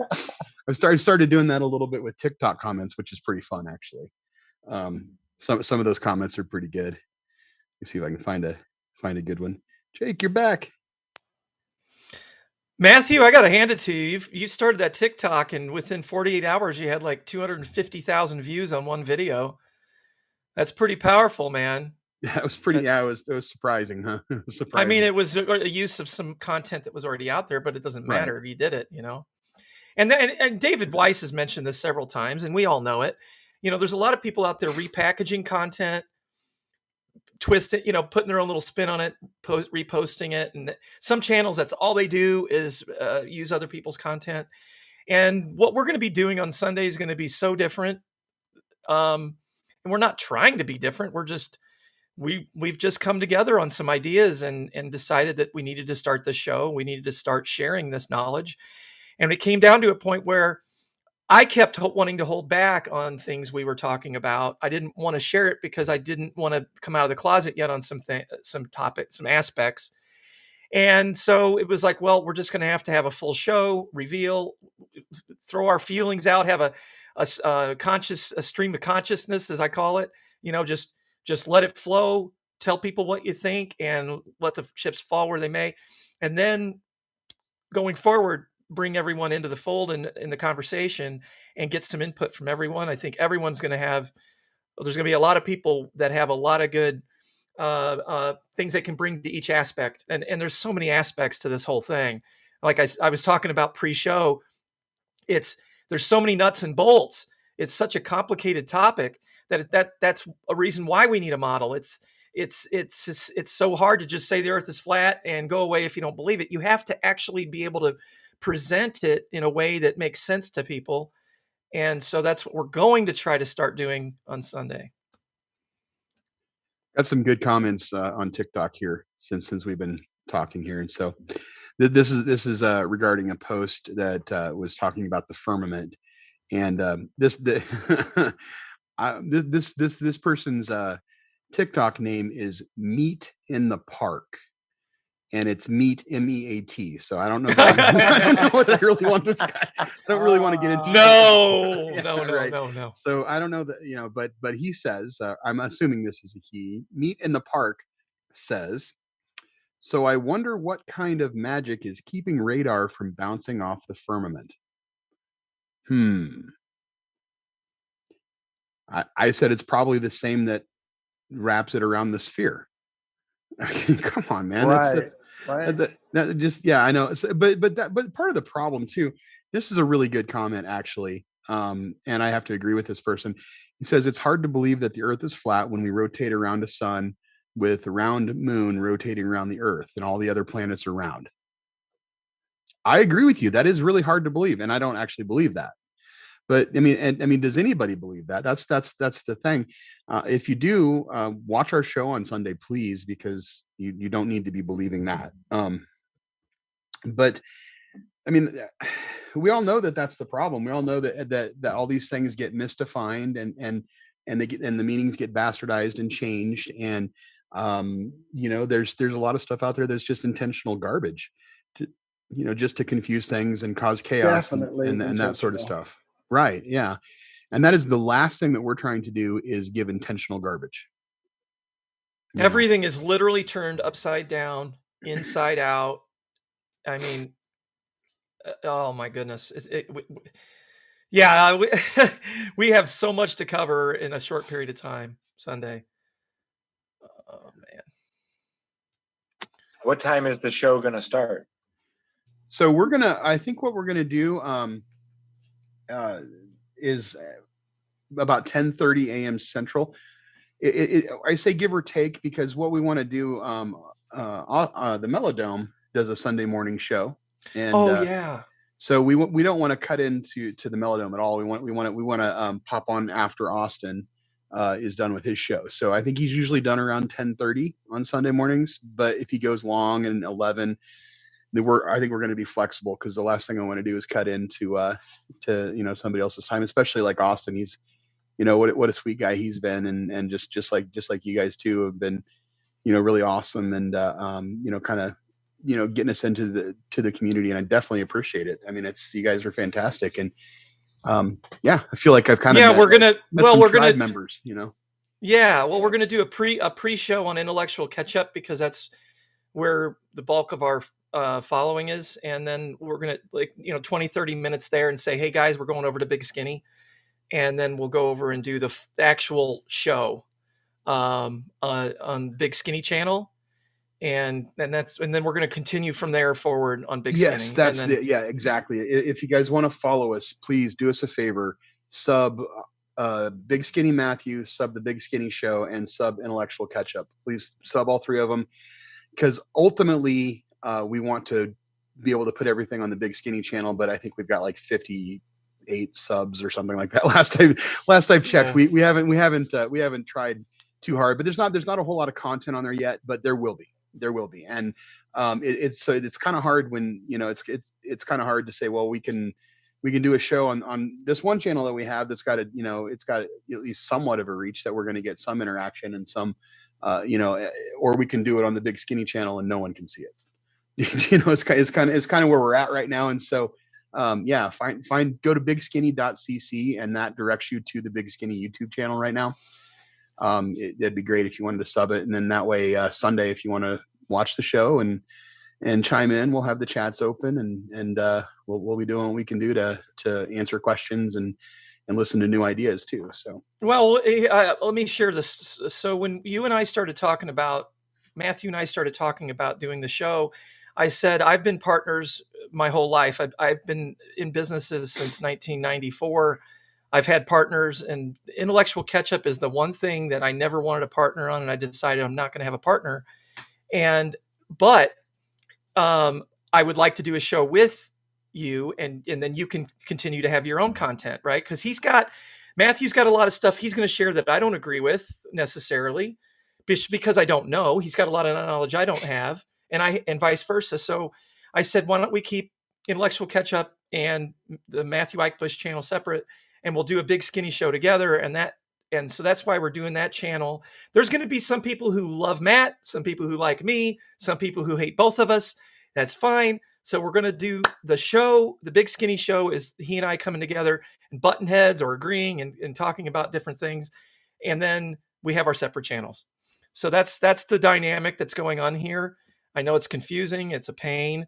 Matthew's like, man, we're building 3 channels. Well, look, I just posted something that he had no control over on my channel a year ago, and it caused me a strike and I couldn't do the live show on time. So I don't want to be the downfall of the Big Skinny channel. He doesn't want to be the downfall. And both of us are really good at getting strikes. So, it's not that hard. So he can go do his thing. I do mine. And then the other thing about it is, after we have this show, we are going to have ongoing shows where we break down different aspects of what we talk about, but I'm going to have a ton of content that I'm going to be launching from all the work I've done leading up to the show for my own TikTok and my own YouTube. So that's what I'm doing on my side. And he's already been doing it, and doing it successfully. So that's what's going on here. We're going to have fans of the Big Skinny show, and some that they don't want to watch Intellectual Ketchup. That's fine. And they're going to have fans of Matthew Eichbush who don't want to watch, you know what I'm saying? So that's the dynamics. It's all messed up for now. I don't know. IK's got But the it's best fun. theme song of all time, I think. Boo Ranch. Boo Ranch, yeah. Yeah, I did pick the best song.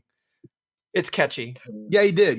We've had a lot of those conversations too. Where we're trying to pick music for Big Skinny, and I'm just like, dude, why don't you just use the same song? He's like, no, that's mine. No, IK. but I like the one we for IK. I know, but like, you just pick the best one and you're using it for IK.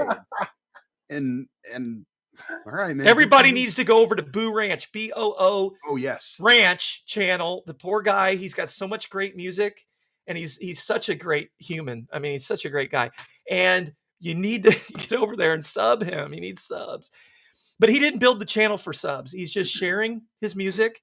He doesn't care about subs, and I'm sitting there going, dude, you deserve to have subs.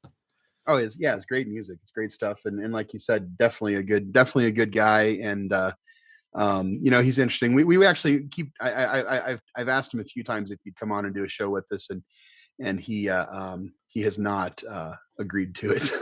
So, but not yet, but he might someday. But he seems like he's fairly private. But I've had some pretty in-depth conversations with him, and the dude's he's smart. He asks me questions that stump the hell out of me sometimes. I'm like, I don't know, man.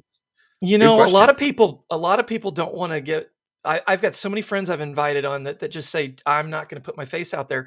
I invited recently a Level Earth Observer, and he says, my thing is that I don't want to be one of these people trying to be famous in flat Earth, and he doesn't want to be seen. He doesn't want his face on the internet. So everyone's got their own level of commitment on what they want to put out there, and I think he's wrong in saying that there's people that want to be famous. I don't want to be famous. I just want to share this information. I mean, I can prove it by the 17 years I was a flat earther keyboard warrior for Intellectual Ketchup, and I wasn't putting my face or name out there. I didn't want to be. Matthew and I, our conversations drove me to actually come out of the closet. So on top of that, I actually have a position now where I work for myself in a capacity where, me being out doesn't affect my business because I'm doing cryptocurrency. So it doesn't affect it. But, that was the main reason was I couldn't have my marketing that I was doing for other things, other products of getting affected by me being a flat earther. And everyone's got those problems and they need to be willing to admit it, or there's just liars out there. I mean, seriously, everyone has these problems. Yeah, we were talking about Brian Mullen this morning on Ironworks. There you go. There you go. Yeah, perfect example. Yeah, I have a lot of well, I guess they're not friends anymore. A lot of people that avoid me now, especially the last couple months when, like Jake said, you kind of come out of the closet and start talking about things publicly. And again, yeah, like you said, yeah, no, there's no desire to be famous or anything like that. I actually, with my experience in the music industry, I think that for the most part, all of us, unless we're in a certain club, there's a level that we can all get to, and that's it. You're never going to go any further. You're going to be. Well, I told you they're going to cap it, and unless you join the club, and we're not joining the club, so. Well, I told you when I was 15, I wanted to be famous. That's a 15-year-old, 18-year-old. It should be a 14 or 13, 15-year-old dream. It should. That was my dream, but I don't want to be anymore. I'm happy where I'm at. Right.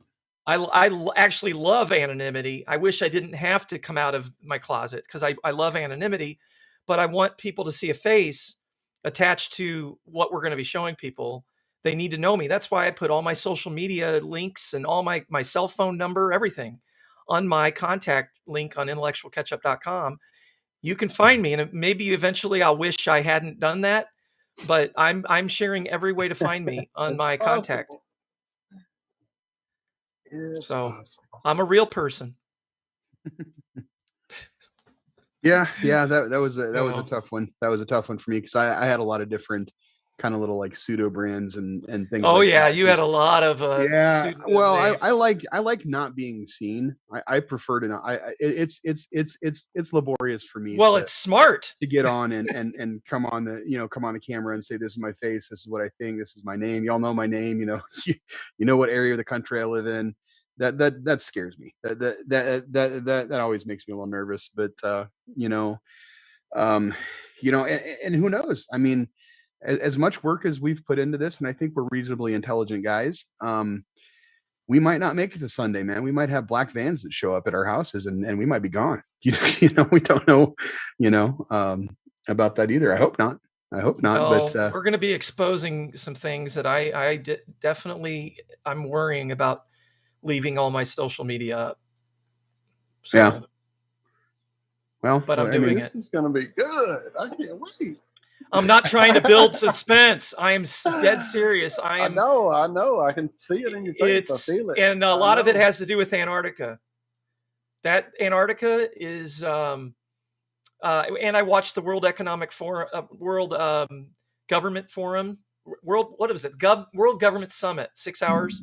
Yeah. And they literally brought up there's a war in space and underwater, and they were talking in code speak. And the war it's Antarctica, and we'll go into that too on Sunday. But they're really scared because people are waking up to what's possibly going on in Antarctica, and it ties to this entire topic.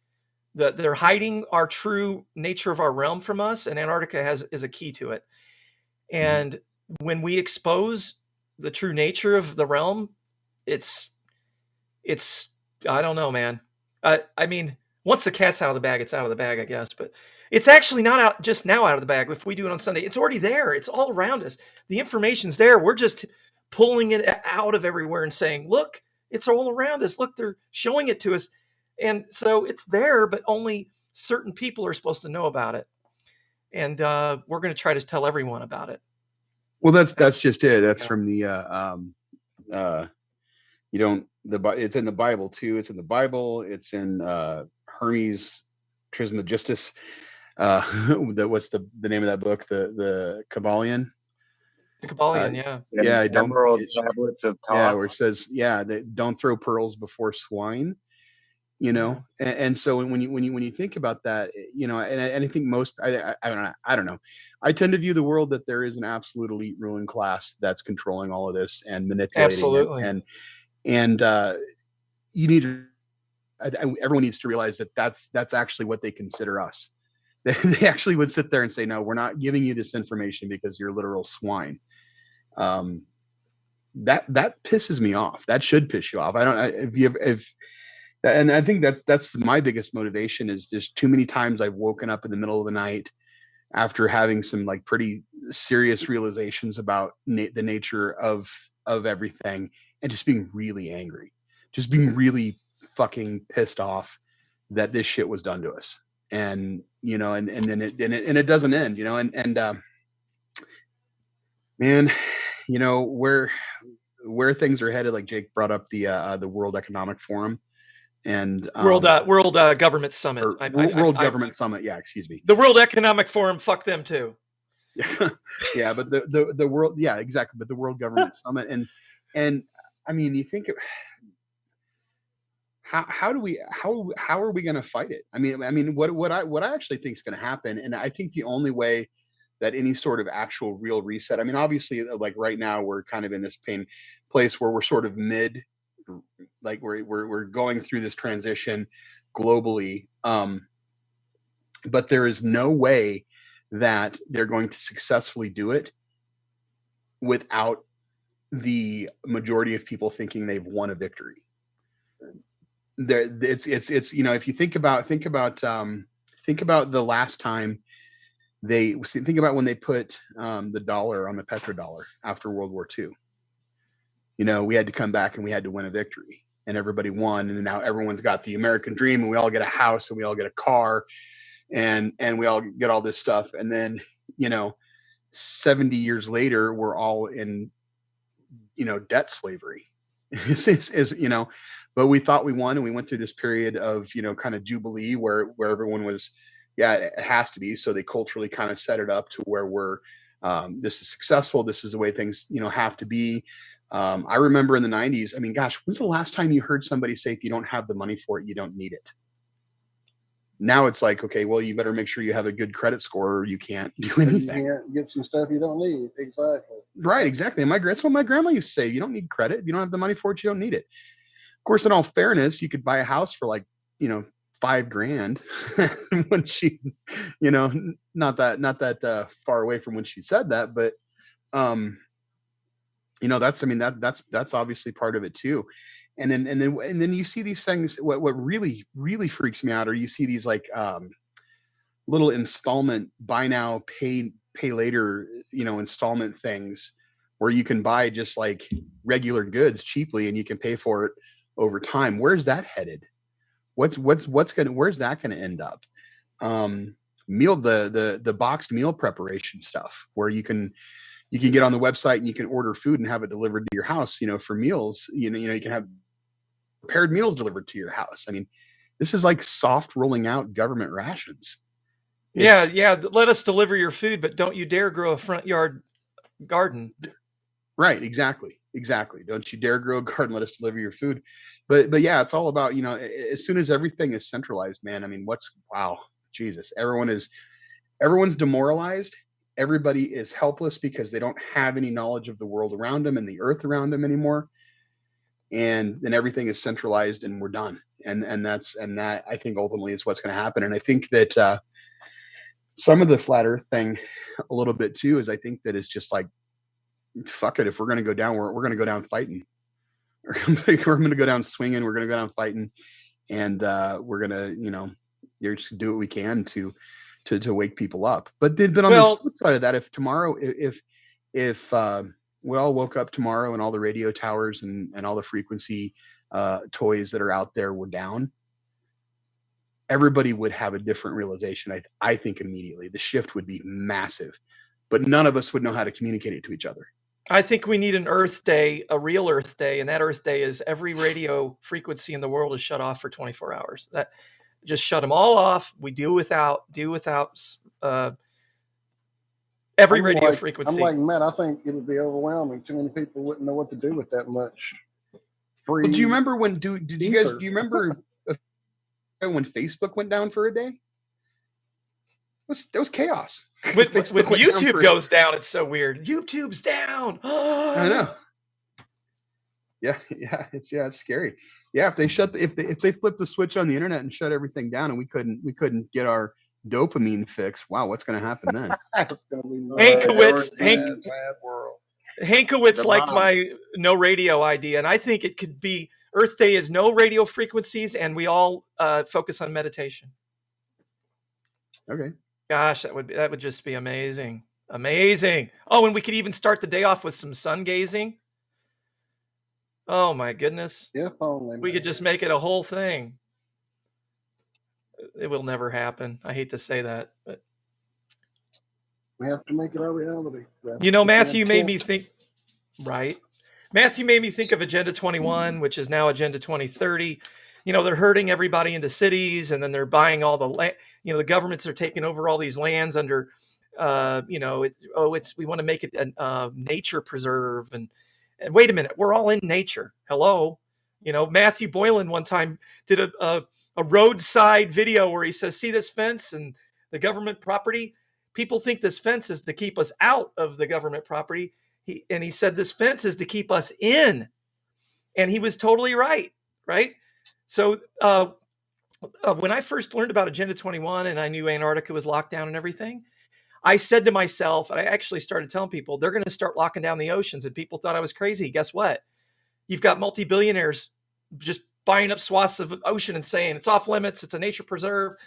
We don't want plastic floating out here. And they're literally moving the boundary line from 60 degrees south is moving north. They're just going to keep pushing us in to these little city centers. And it's going to be like the movie Judge Dredd, where we're all living in these skyscrapers. Big, massive, mega skyscrapers. And we can't farm because there's no way to farm. You're in a little cubicle. And where do you get your food? From your owners. Your owners have access to the illegal land that you can't go to. They have all the farmland. It's spooky. Yeah. And I think coming all too soon. Yeah. It could happen. Yeah. Sooner than we realize, and that's the thing. And I think, even like, you didn't pay attention in history class, you said, Jake, but even in history in school, didn't they teach you that, like, one of the first things that they do when you're, if you're going to war, you attack their food supply, you weaken them. I mean, you knew this, we knew this in school, that the food supply, you make them sick. I didn't say I didn't pay attention. I passed history class. I said it was all bullshit. Yeah, well, but not all of it. I mean, there's a lot of things. But I remember, gosh, do you remember the books you read in high school? Did you read 1984 and Animal Farm and things like that? Yeah. Oh yeah, I did. I don't think they do that anymore. And which I don't either. I really don't. I even asked my son a couple of different times. I'm like, so I don't ever see you come home with, like, the book list. Where's your book list? It's like, what are you talking about? And I'm like, so you don't have, like, certain books that you need to have read by a certain, like next summer or whatever? I mean, what's the deal? And he's like, oh, I don't know. Of course, I mean, this is the same school system that, is bringing home lists of words to memorize and not teaching phonics or how to actually pronounce words or learn how to pronounce a word you never memorized, or, things like that. Right. No, absolutely. And there was the one, was it Harrison Bergeron? Does anybody recall that book? Oh yeah. Yeah. And that's where they lay out it's basically Karl Marx conflict theory and social justice. It's basically like early on social justice. But those things, it's interesting because those ideas, they're not new. I think they've absolutely been used before. But that's also what I mean about, I think, where in order for the success of that agenda to actually happen, we need to feel like we've won. Like the magistrate, the consensus of people need to feel like we've won a victory. We, the people, have won a victory. And so the war is over. We're done fighting. And so, I think that's why you see a lot of the fake. I think like a lot of the fake shit over the last couple of years with some of the social justice stuff and just just the garbage that's coming out and the complete perversion of a lot of different things, and identity and that's that sort of stuff where once that kind of goes away and falls apart, you feel like you've won something, oh well, we've won a victory because we pushed back against this ridiculous ideology that was a mess and a failure to begin with, and really all you've done is you just you fought with something that wasn't even real to begin with, and then they're like, okay, cool, you win. Oh, by the way, we're not gonna. There's no more banks, and so well, your, they're constantly creating false dichotomies in every aspect of our lives, and that's one thing that we're going to cover a lot on Sunday is that there's so many false dichotomies that they create, and they get you to buy into this. You're either on this side or that side, and they control both sides, and both of them are false. And that's one thing we're going to cover a lot on. Walt brought up books, and it just made me think. Squirrel moment. I always like sidewalk libraries, but the problem is when I see a sidewalk library, it's cute little. I would love to build one and put books in it, but all the books I find in everyone's library are junk. And if I put my books in, I'm never going to get them back. It's like I can't put my books in and share them because I'll never get them back. But their books are all just a bunch of nonsense. Multiple copies. You buy 3 copies of every book, one for yourself, one to lend out, and one for the sidewalk library. I've had books I've done that with so many times over the years. You were talking about Castaneda earlier. I cannot tell you the number of copies I've bought of the first 3 books. To me, those you start with those. You have to, and I've lent them out so many times over the year. Yeah, I always lend books out. I don't get them back. 3, we'll talk about Ixtlan and all the rest of the stuff. But yeah. Never come back, but it's all good. It's out there growing seed, growing plants somewhere. That's the way I feel about it. It's like, well, somewhere. So that's cool. I did start on my intellectualketchup.com website. I put a library button on there, and I am going to figure out a way to connect all the digital books I have. And that's actually one of the first things I did with Matthew before we ever talked. I think I sent him a link to my library, and he looked at it. He goes, "This dude's a flat earther. I got to get it."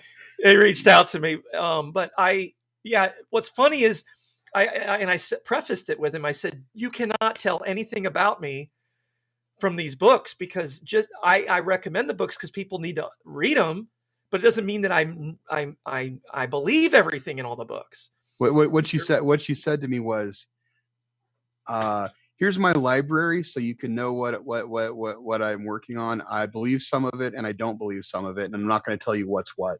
Yeah, that's awesome. That's all. Like and so I was like, fuck. Because there's some stuff in my library that people will look at and go, "Oh my God," they'll just draw a conclusion. It's just retarded to draw a conclusion when you've got like 1,500 books. You can't do that. How do you know your enemy? You got to know your enemy, right? So if I read books for my enemy, it doesn't mean that I believe everything they're saying. Just because Anton LaVey's on my reading list doesn't make me a bad guy. What's on your list? I said Anton LaVey.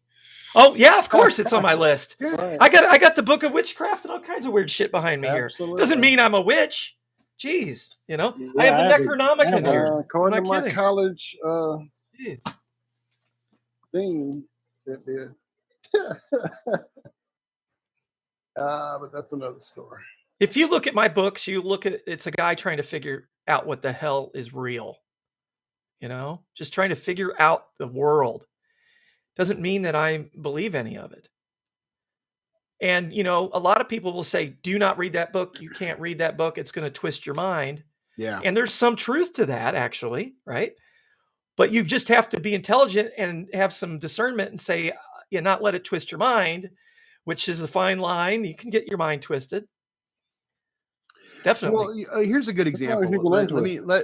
I've heard Mud Flood and Reset brought up several times, and can I give an unpopular opinion? Is that okay? Yes, please. Please do. Are we in the communication tree of safety at the moment?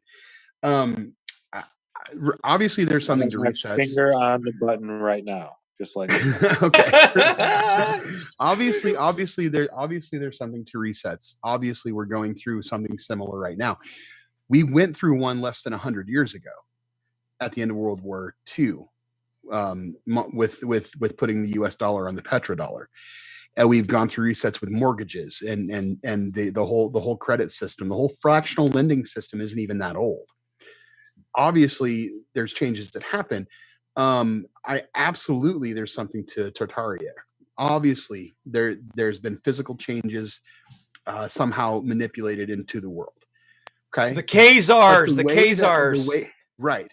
But as far as when you're talking about things twisting your mind and stuff Big like word, that, Jake. I always take a look at information and I say to myself, okay, what does this information accomplish? What's it accomplishing? Because I'm a firm believer that what a system accomplishes is the intention of that system. What the information from like the Tartarian mud flood, Great Reset stuff that I see, what it does is it effectively, anybody that believes it the way it's presented to them, it completely demoralizes you. It puts you in a place where you believe that tomorrow they can flip a switch and kill you and you're done. And all of us are done. We're gonna flip a certain switch on the cell phone towers, and then everyone's gonna drop dead, and then there's gonna be new inheritors of the earth, and boom, and you're done. And what that does is that completely demoralizes you. I'm not saying that there's not some truth to it, but I'm saying that the demoralization aspect of it is really what a lot of it is. And as I think that it's hard to argue. If we, I'm sorry. Well, why would that information not be getting strikes on YouTube? Would that information be so easy to find? Why would those ideas be so easy to find when we live in this world where we're all being oppressed and where our free speech and free thought is under attack and under assault? Why does it only pertain to certain things, and other things that seem to be just as taboo can get through? I mean, to me, that's suspect. Now, unpopular opinion now. Okay, I'm gonna. No, I agree with you. absolutely. Oh, that's And I mean, strange. there's just like with this. I mean, what we discuss, how many people come in and like, oh, how we're the only flat planet in space. Okay, so the same idea to me is that idea of somebody being able to flip a switch. Maybe early on that was something that was bandied about, but I mean. I have to admit, I am not as in touch with as many of the channels out there that cover Tartaria Reset as there are out there. We made really good friends early on, hit it off like brothers, kind of like with you two, with Martin Litka. And so generally have kind of went down that same path he has, where it's now like seems just to be a natural thing that's going to come at some point. Now, whether man kind of affected it, fucking with the grid, fucking with the dome, fucking with the energy, fucking with the chi placement of these places, trying to figure it out, trying to build something up to it. Whatever happened, I don't think it was just one, and I don't think it had anything to do with somebody's flipping a switch. And that's just me. Again, I've gotten a whole different perspective out of a lot of things that people maybe didn't get that perspective on. So, 2.7 on the Richter scale in Valley Park, Missouri, which is that's what you felt earlier. Yeah, that's where I work. Wow. I work in Valley Park. It's like right on the river, railroads and stuff like that. Yeah, 2.7, and because we have so many, it's like sharp high hills, and it's like really hilly around here. That's the sound coming through the valleys. Like 4th of July was insane. All of the concussions and percussions just rolling through the valleys. It was just absolutely insane. But yeah. I think it was the start of the show. It was just a warning. Somebody's warning you, brother. Right? I remember aren't there a lot of underground caves where you're at too? Yeah. Yeah. You sure are. Yeah. I think it was probably, I remember my Alex Jones days and talking about once the New Madrid goes again, there's a good chance it'll just drain. Oh, we Great all have Lakes. Alex Jones days. As the Great Lakes drain into the Gulf of Mexico, it just wipes out all of St. Louis. It's swell. Yeah, but have you seen the Navy map? I'll stop. Now you mentioned Martin. I actually really like Martin's channel. I enjoy watching him. He's and I saw you guys had him on the other night, and I didn't get a chance to. I didn't get a chance to stick around as long as I wanted to, but that was pretty awesome, man. He's definitely got. He just finds so many different things. So many. It's like how much can you uncover, guys? Stop. Take a break. Good God. Even during the show, he pulled out some photos, and I'm like, holy shit, dude, where'd you get this? You know, he's like British Jake, trust me. Right. Yeah, I know. Hey, somebody mentioned Alex Jones. I'm going to share my Alex Jones background, and I'm just going to tell you, hold on, spam is maps spelled backwards.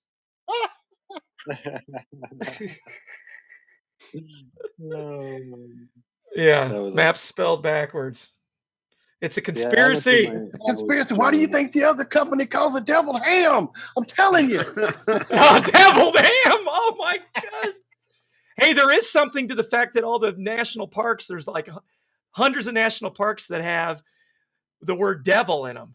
There's something to that. The very first national natural monument is the Devil's Tower. I've been to the Devil's Icebox, the Devil's Inkwell. Ooh, that's a bucket list thing for me right there. There's one Close Encounters. 30 miles from here. I just can't remember the exact name in the middle of New Iberia Park. Devil's Pond, Devil's Pit. Hang on. Yeah, there's like the Devil's Pond. Yep, Devil Pond in New Iberia is right in the center. It's got its roots and all this blah blah blah. But yeah. And how many God ones are there? Too many. That's I know it's insane how many. It's not a coincidence, right? Is there even one that is God or creator or Lord, the Lord's overlook or something? Nothing. Yeah, nothing. I've never seen a U.S. national park. In fact, there's actually cases where it was the Lords or creators or some kind of meaning to it, and they changed it to devil. Yeah. Yeah, and pissed off the Indians and the natives around. It's just insane. Yeah, it's wild. It's not hidden. You know, it's pretty obvious. If you open it's Duper's Delight. Duper's Delight, right? For everyone who's in the clique, they're like, oh, they named it Devil's Tower. Ah. Dude, I'm getting lost in your fractals. Yeah, Mandelbrot set, man. The Mandelbrot. Actually, this could be tied into our Sunday show, Matthew. I think so too. I do it all the time. Because you can keep going inward and inward and do outward and outward, as if you were to take a telescope and try to zoom in on something in the sky. You can fractally keep zooming and zooming and zooming and trying to focus in on something, but it's this infinite fractal zoom. Doesn't mean you're going anywhere. Doesn't mean you can actually insert yourself into that space that you're trying to zoom into. You're just zooming optically. You're just zooming. You'll see what I'm saying. I'm going to tie this in. I made a note. We're going to tie this into the show. He's going to give up the whole show tonight, everybody. Buckle up. You can keep going inward and upward. We better talk offline about that, because if you're going to do that, then I might have to take my fractal content out. Oh, no. Why? You have fractal content too? I mean, aren't you going to talk first, or did you want to go second? Well, we were both talking. Like, do you want to show? He's going to show. You know what? No, I'm just going to. No. I'm not going to take it. I'm not going to take any content out. Okay. I won't take. If you could talk about the fractals on the large scale, then maybe Jake can talk about them on a large scale, and you can get this overall view on how they tie together and how they're all, fractally. Well, have you heard Terrence McKenna talk about how he came to the idea that the universe is a fractal? Sounds vaguely familiar. I've read the books years ago, pretty much. Well, he was saying, I'd rather listen to Stephen Hawking. I haven't listened to as many of his talks as I wish I had. The story that I heard from Terrence McKenna about how he came to that view was he was walking along the shore of a lake, and he found a certain rock, and he picked it up, and he had just noticed it and thought it was interesting, and then he walked further, and he found an identical one. And then he was like, well, that's interesting. And so he counted his steps back to where he found the first one. And then he was like 743 steps to where he found the first one. And then he went 743 steps the other way, and he found another one that was like identical. And he was like, he's like, if this, and basically that's kind of where he started kind of down that road of like the whole universe could potentially be a fractal, which is interesting. And that's also like, you know, I had a brief moment of about 30 seconds where I thought, well, if that's true, then it could be that we're potentially just continually expanding. But then I was like, wait a minute, that's what NASA said, right? And but what I find interesting about that is now, you know, according to the NASA, the universe is continually expanding, right? Mm-hmm.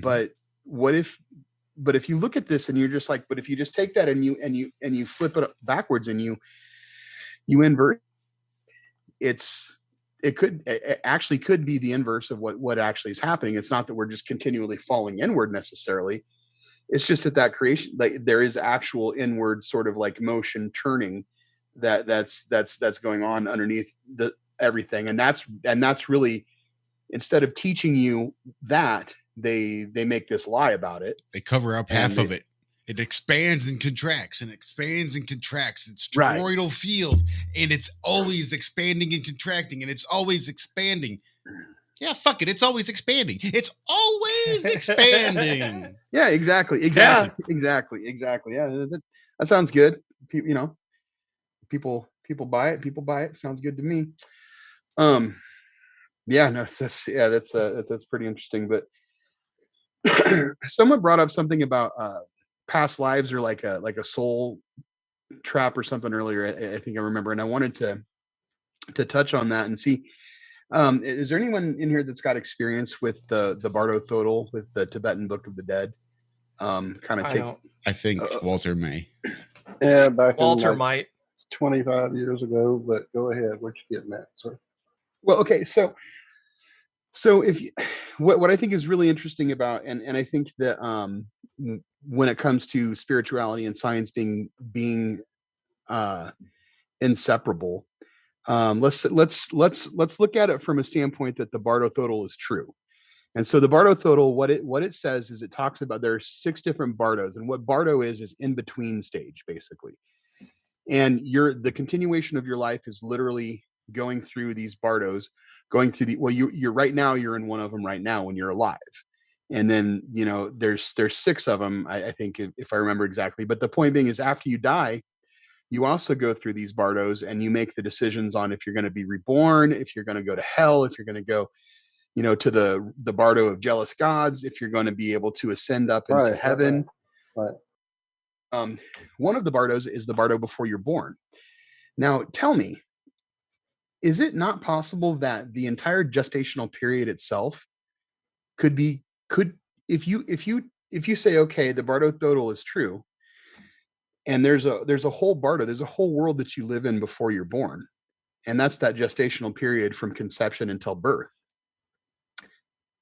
How is that not science and spirituality saying the exact same thing? How is that not them going hand in hand? And I think just, and it's very simple. I mean, like you say that and you think, okay, yeah, that's really simple. I should be able to get that, no problem, easy. Everybody knows that. Everyone can see that, right?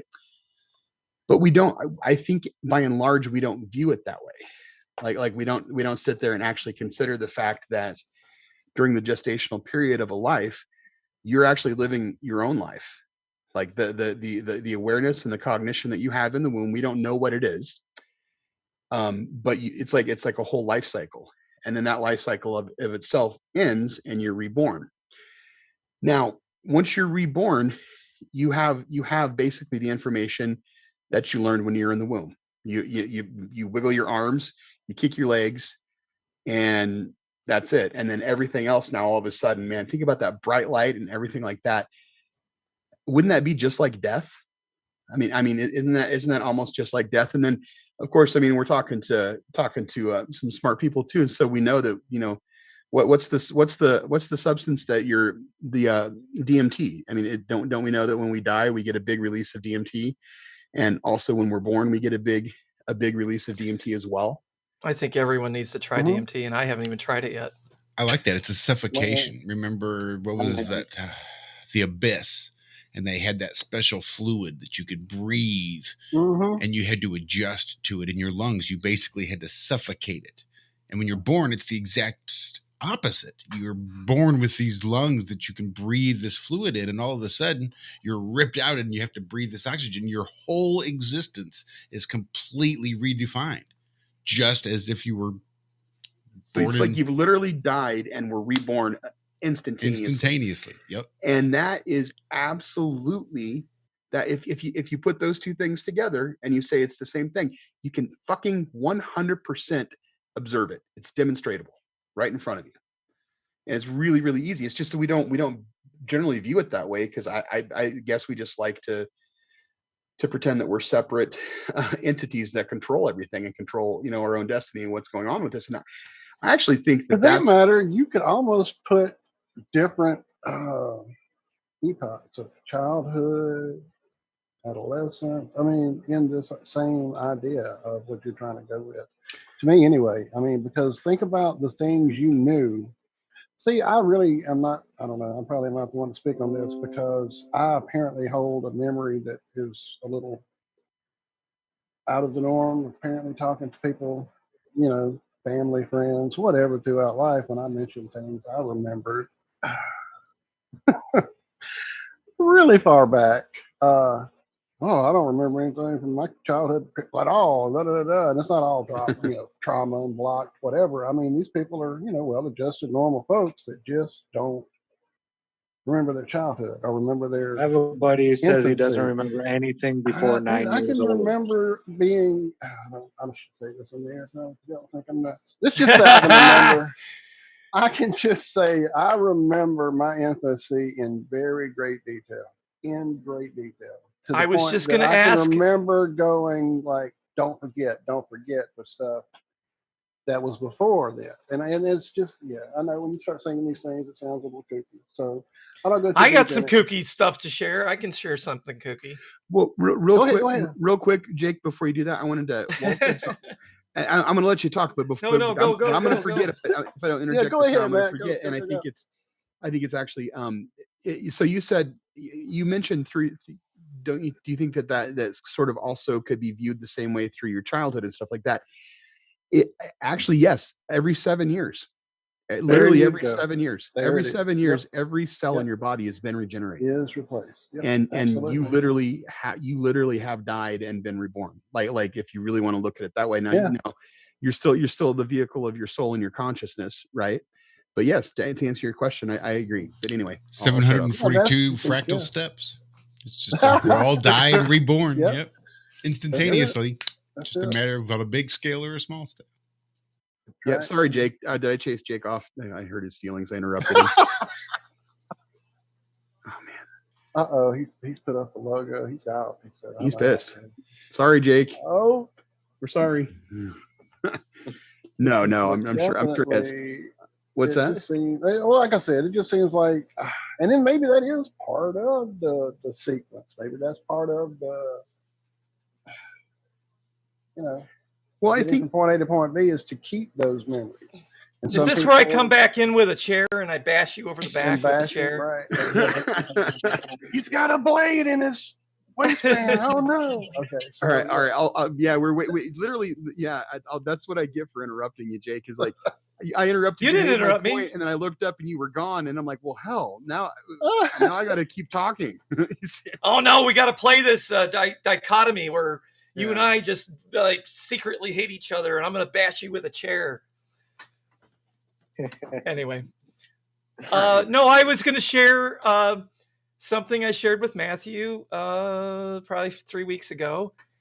That's been an ongoing theme in my lucid dreams ever since I guess high school when I started meditating. And it's just this thing in the dream where I realize I'm in a dream, which I do all the time now. I always know I'm in a dream. Even it's like I know the dream is out of control. It's not in my control. I still know I'm in a dream. Always recognize that every night. But I was telling Matthew, and this is something that he and I in all our conversations have brought to a head for me. It's like, in my dreams, I always have this really real understanding to me that I can vibrate do this vibration internally that I can allows me to levitate. So in the dreams, and this is something ever since I was a little kid, and I never knew how important it was. And now I think it's important. I don't know it's important. In the dreams, I know that I can run and vibrate at a certain frequency and stick at that level, and I just float. I can't fly around, but I can levitate at a certain spot if I just stay still, or I can be running. And if I'm running, I can jump in the air and then create the vibration. And because I create it while I have momentum, I just like start sliding along. Basically the earth is at a certain frequency and I'm vibrating at a certain point. What's that called where they do the super cold thing? Quantum locking. Quantum locking. Yeah. It's like that, but I didn't know it when I was a kid. And so it's like I run and I'm like, if I can either jump up and do it or I can stay there, I'm stuck, or I can run. And when I have momentum, I do it. And then I'm floating along. So if I want to cross between two buildings or something, I can do it. And then I turn it off and I just fall down. And so this was always something I've been doing since I was a kid. Right. And I never knew it was frequency or vibration in my chest region. And now I just knew that it was something I was doing to either float. Now, I would also like get on top of things and bounce. Oh, you did this too? Dude, you and me need like we're brothers in so many ways. I would I'm telling you, jump off of things and bounce with it so that I could like get like a hot thing going with it and go across pastures and across. Oh, dude, that was my thing. So the moral of my story, consciously a hum or a like vibration. It was just doing that. Well, right. Like it's will, right? You will it.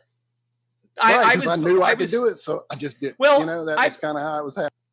I didn't explain that when I was a kid, I would be watching TV and it would just randomly start taking me over. And I would feel like something was lifting me up or sitting on me, pushing me down.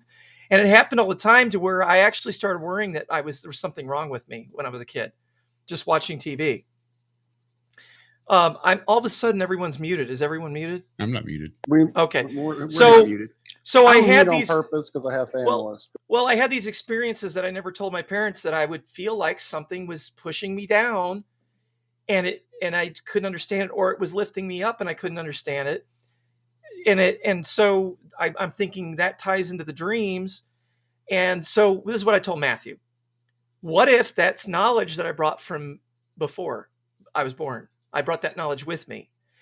And so then I said one day, I'm going to look, if this is real, if this could ever be real, other people have done it. I started researching, and there were a ton of monks.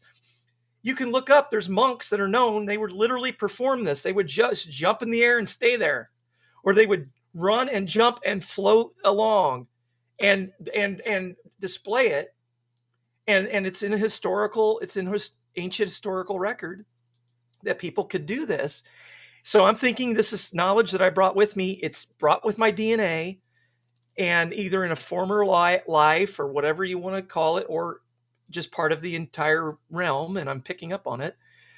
But that is a story I want to share with you, because I really think, because I can actually well it up in me right now, the feeling. It feels so weird, I can't even describe it. And I've always been able to well that up in me, but in meditation, I can do it. And then I just stop because it starts to feel so weird. But I think there was a time where either me in a former life or someone before me could literally do what I'm talking about, because they resonated at the frequency that, we've got this dielectric magnetic acceleration, whatever you want to call it, this up and down in frequency that causes things to go up and down. And you can actually resonate your body and do that. Now, I might be completely insane, right? But I believe it. It's a belief that I believe it's possible. Call me insane. You're quite mad, but I don't think it's possible. I don't think it's possible now with all the radio bombardment, but I think it was at one point. Well, I'm sure that's part of why they have us immersed in this miasma of electromagnetic bullshit. You know, that's definitely got to be part of it. Why all of the whatever you want to call it, antiquitech or nodal point. I like that whatever word, involved in- antiquitech. I did too. It's one of my favorites. But yeah, all that stuff's been fucked up and tore down and messed over and reconfigured, so we can't access those things. I mean, it, just like now, when you're saying it now, it keeps reminding me of the bees that we figured out that, you know, bees can't fly. They're fucking Yeah. hovering because of the frequency they create in their thorax. They Right. use their Yeah. wings for maneuvering. Right. The bumblebee. Beetles. And then Crazy. that crazy stuff with those silver, green and blue, I'm trying to think what they're called. The scarab shells. The that scarab weigh beetle, the- yeah. Yeah, dude, the levitation shit with those. If you look into any of that, the guy who Oh, made yeah. the hoverboard out of. Oh, the man. shit. I want to believe that's I true. want that to be so real. Oh, that sounds so cool. Somewhere Yeah. I had video of a guy playing with some, and like they were literally flipping off of each other on the table, like for just. For Oh, I've got reasons. it. I've So seen I had that. to order some. Right, I had to order some. They're still in a bag around here. I never could get them to do any of that shit. That's awesome. Hey, I want to say thank you to Hippie Shake for being there and everyone else. Hey. And She is an angel of just beyond belief. She was always dropping the links for everybody's stuff. And, she's so giving Yeah, and, no, and absolutely. channel helpful. is just full of love. Go check it out if you haven't. Oh, yeah, for sure. Yeah. And I'm sorry, guys. I haven't been responding. And this is taking some It's hard to energy. keep the chat. No, it's hard. Like, dude, usually I'm over there with chat, you know, keeping up with it, asking the questions they have. But I'm so wrapped up in the combo with you guys, I can't do anything. I have so many things, and I keep forgetting half of what I I know. want to bring, I've written them down, and they're so far back now. We're not going to revisit, but have another 3-hour, 4-hour show if we do. So. I know. Yeah, and I tried to listen I to that certainly, earlier. I certainly too. When you're really putting a whole lot of energy into a lot of this stuff too, I'm sure you guys can all relate. You have moments where you're just like, I'm done, I'm tired, I got to shut my brain off. Right, and then you'll say something, gotta, and then I'm like, I gotta go. I gotta go with it. Yep. Yeah, because I'll drive. I'll make myself sick. I really will. I'll make myself sick with something. I'm just like, I don't want to do this. I gotta smoke some weed and go to sleep. That's what I gotta do. Well, you guys do have a big day coming up in a couple of days and a lot of prep to do, so we can definitely shut it down. Oh, well, the cats are here telling me it's time to eat, huh? Huh, sweetie. See? Yeah, I'm getting hungry. I could go for another taco here. Yeah, I got some pizza out there waiting on me. Nice. Man, now y'all are talking specifics. It's over. I got to go get food. I haven't ate for 8 hours. I haven't ate it. I need to eat. I think it leaves right before lunch, before it says I've eaten last. So yeah, it's definitely time. Yeah, no, Jake with his 7% body fat. Right. Oh, shut up. No one wants to hear it, dude. Come on. No one wants to hear I've it. eaten twice. I ate in the middle of the show. I ate a foot-long Philly cheesesteak sandwich. That sounds freaking amazing right now. It does. A real Philly That's the foot. stuff I want, right? Yeah. And they're from Philadelphia. They got the Eagles man. flags flying. I mean, yeah, it's Nice. I've been missing White Castles because I'm in California. We don't have White Castle they here. don't have Really, White they haven't Castle got here around either. there. I'm sorry. At all. I will trade you my White Castle for an In-N-Out for what it's worth. Oh, yeah, I love the In-N-Out. Yeah. Animal I don't know. style.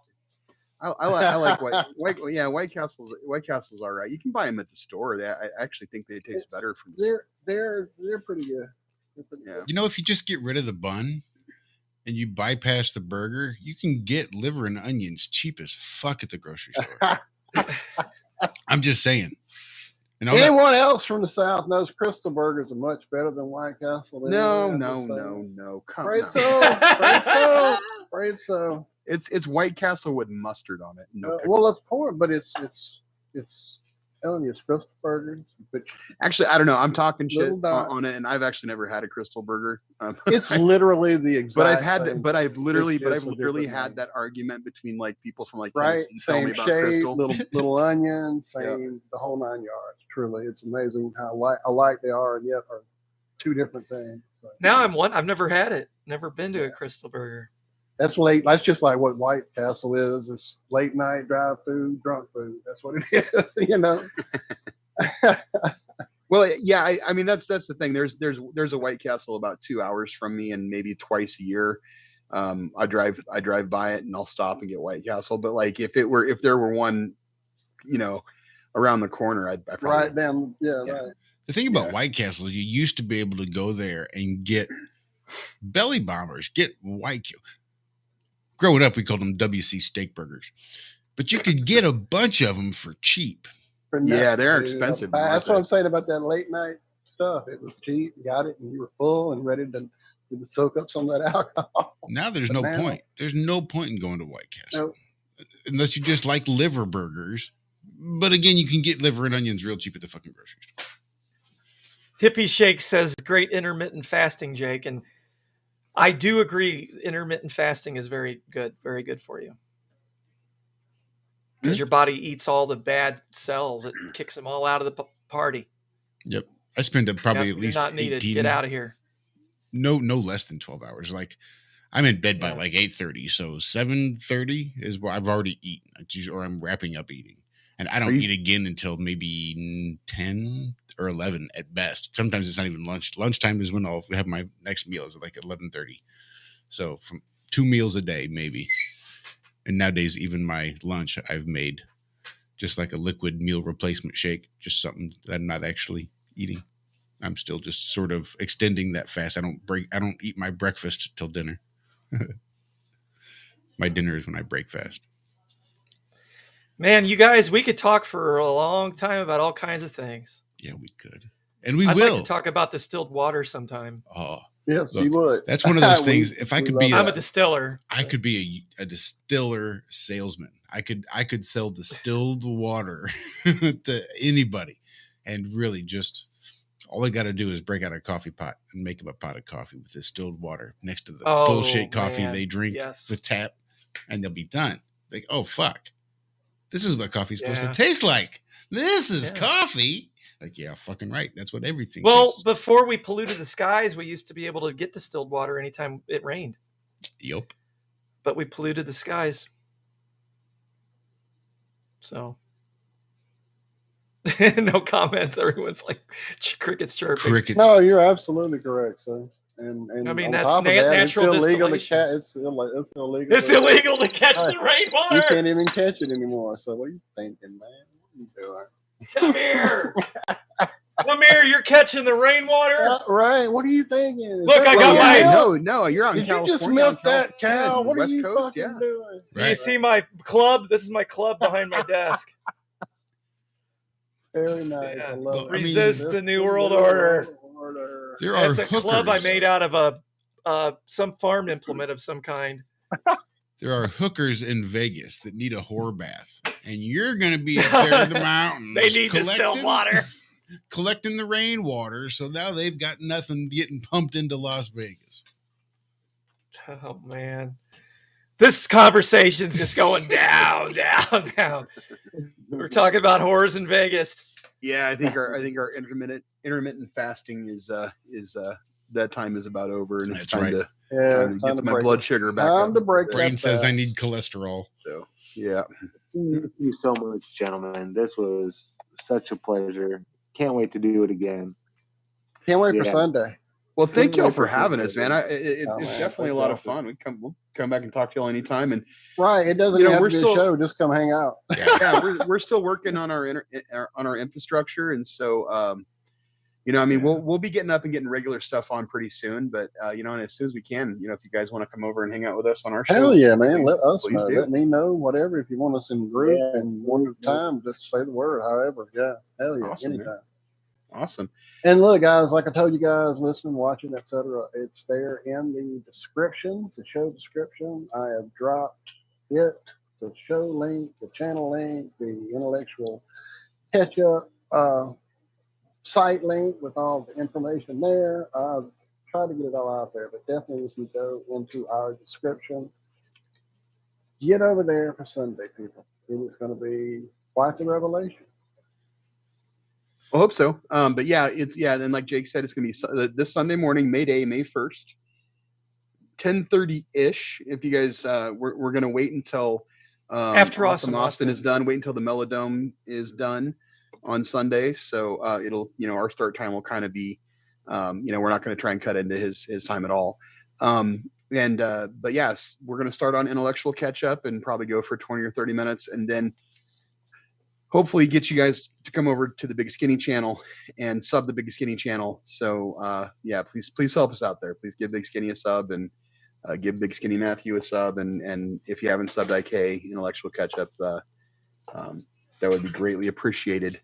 We definitely appreciate the support. It amazes me every time somebody actually listens to something that I say and they don't just think it's total trash. So we really appreciate all you guys. And Definitely. I remember being unsubbed from one of you guys already. Yeah. So Yeah. if you already. think you're subbed, that go happens. Yeah. They're definitely doing that to me. I'm on my channel. I had 11 subs for a long time, and then I went up to 25 the first time we did y'all's show, and then 2 days later they took all of the new subs off. Every one of them were gone. And Well, I'm they heard getting you back got 'em up there. watching- I've got about, I think I've got almost 100 subs now, which is great. I'll be excited when I get 100 subs. But I've been 96. I've been unsubbed from BigSkinny Matthew so many times that I stopped and I said I was going to wait 3 weeks because I've been unsubbed 20 times. I'm not kidding. I could sub and come back an hour later and I'm unsubbed again. Why did they hate me? I don't know. I wonder. Sorry, because you're over the target. You're too close over the target. That's right. That's right. Over the target. Well, just remember, go to a channel you like, a friend of yours, etc. Look at their channels, their sub to. That's a good way to find stuff you've lost and didn't know you lost. Yeah. I can't tell you the number of times I look down at the bottom of somebody's main page and oh, wait, I'm subbed to that. Click, so yeah. I do have a friend working the guy that does my website work with me is working on the app to keep resubbed. So that's something I mentioned on here before, I think, but we're going to work. It's an app where you go in and put all your channels and every day it checks and resubs you if you're unsubbed. But the powers that be have a way to stop that too. So we're trying to figure it all out. So you just have to algorithm Outsmart the 'em. algorithm. Yeah. All right, guys. Thank y'all again. We'll keep you here all night if we don't shut this thing up. Yeah, you guys are awesome. Can't All wait. right. Big hugs to Cammie. I'm sorry you're feeling bad out there, lady. Love you a lot. Yeah. I miss Cammie. I like talking to her. Her voice is so sweet. Yes, it is. There's something about her voice. I just love listening to her talk. I don't know what it is. Yeah, She's a Kim is good good person. people. Thank you, Zach. Thank you, Jake. Thank you, Matt. Love you guys so much. Yeah, Same you guys back, have a actually. great one, man. Thanks so much for having us again. Anytime, for reals. Right on. Yeah. Well, enjoy your pizza, man, and have a good weekend, everybody. I'll do my best. Yeah, man. You guys have a Good luck great rest of Sunday. your weekend as well. Thanks. We'll see y'all on Sunday. Good night, guys. Definitely. Good night. See ya. I'll take care. All right, guys. I guess that's going to cut it and do it. Nice. Yeah. Good job. I was waiting for that to play. Sorry. We're still going out. There We're it goes. still live a little bit. Oh, there we go. Yeah, no. There it goes. I'll talk it out and then we'll get the fuck out of here. Thanks, guys, for hanging out with us here on Have No Sphere on the Iron Row Media YouTube channel. Always a banger. Always digging it. I don't know what we're going to do next. I'm going to have to put my thinking cap on. We'll see. And Something might see. pop in. You never know. You never know. All right, guys, I'm going to stay here, try not to get shook down now that apparently we're in earthquake No country. doubt. Hold on tight, man. Who knew? Welcome in. But we'll see you back here next Friday, one way or the other. In the meantime, you guys, be good, be well, and have a great rest of your week. Toodles.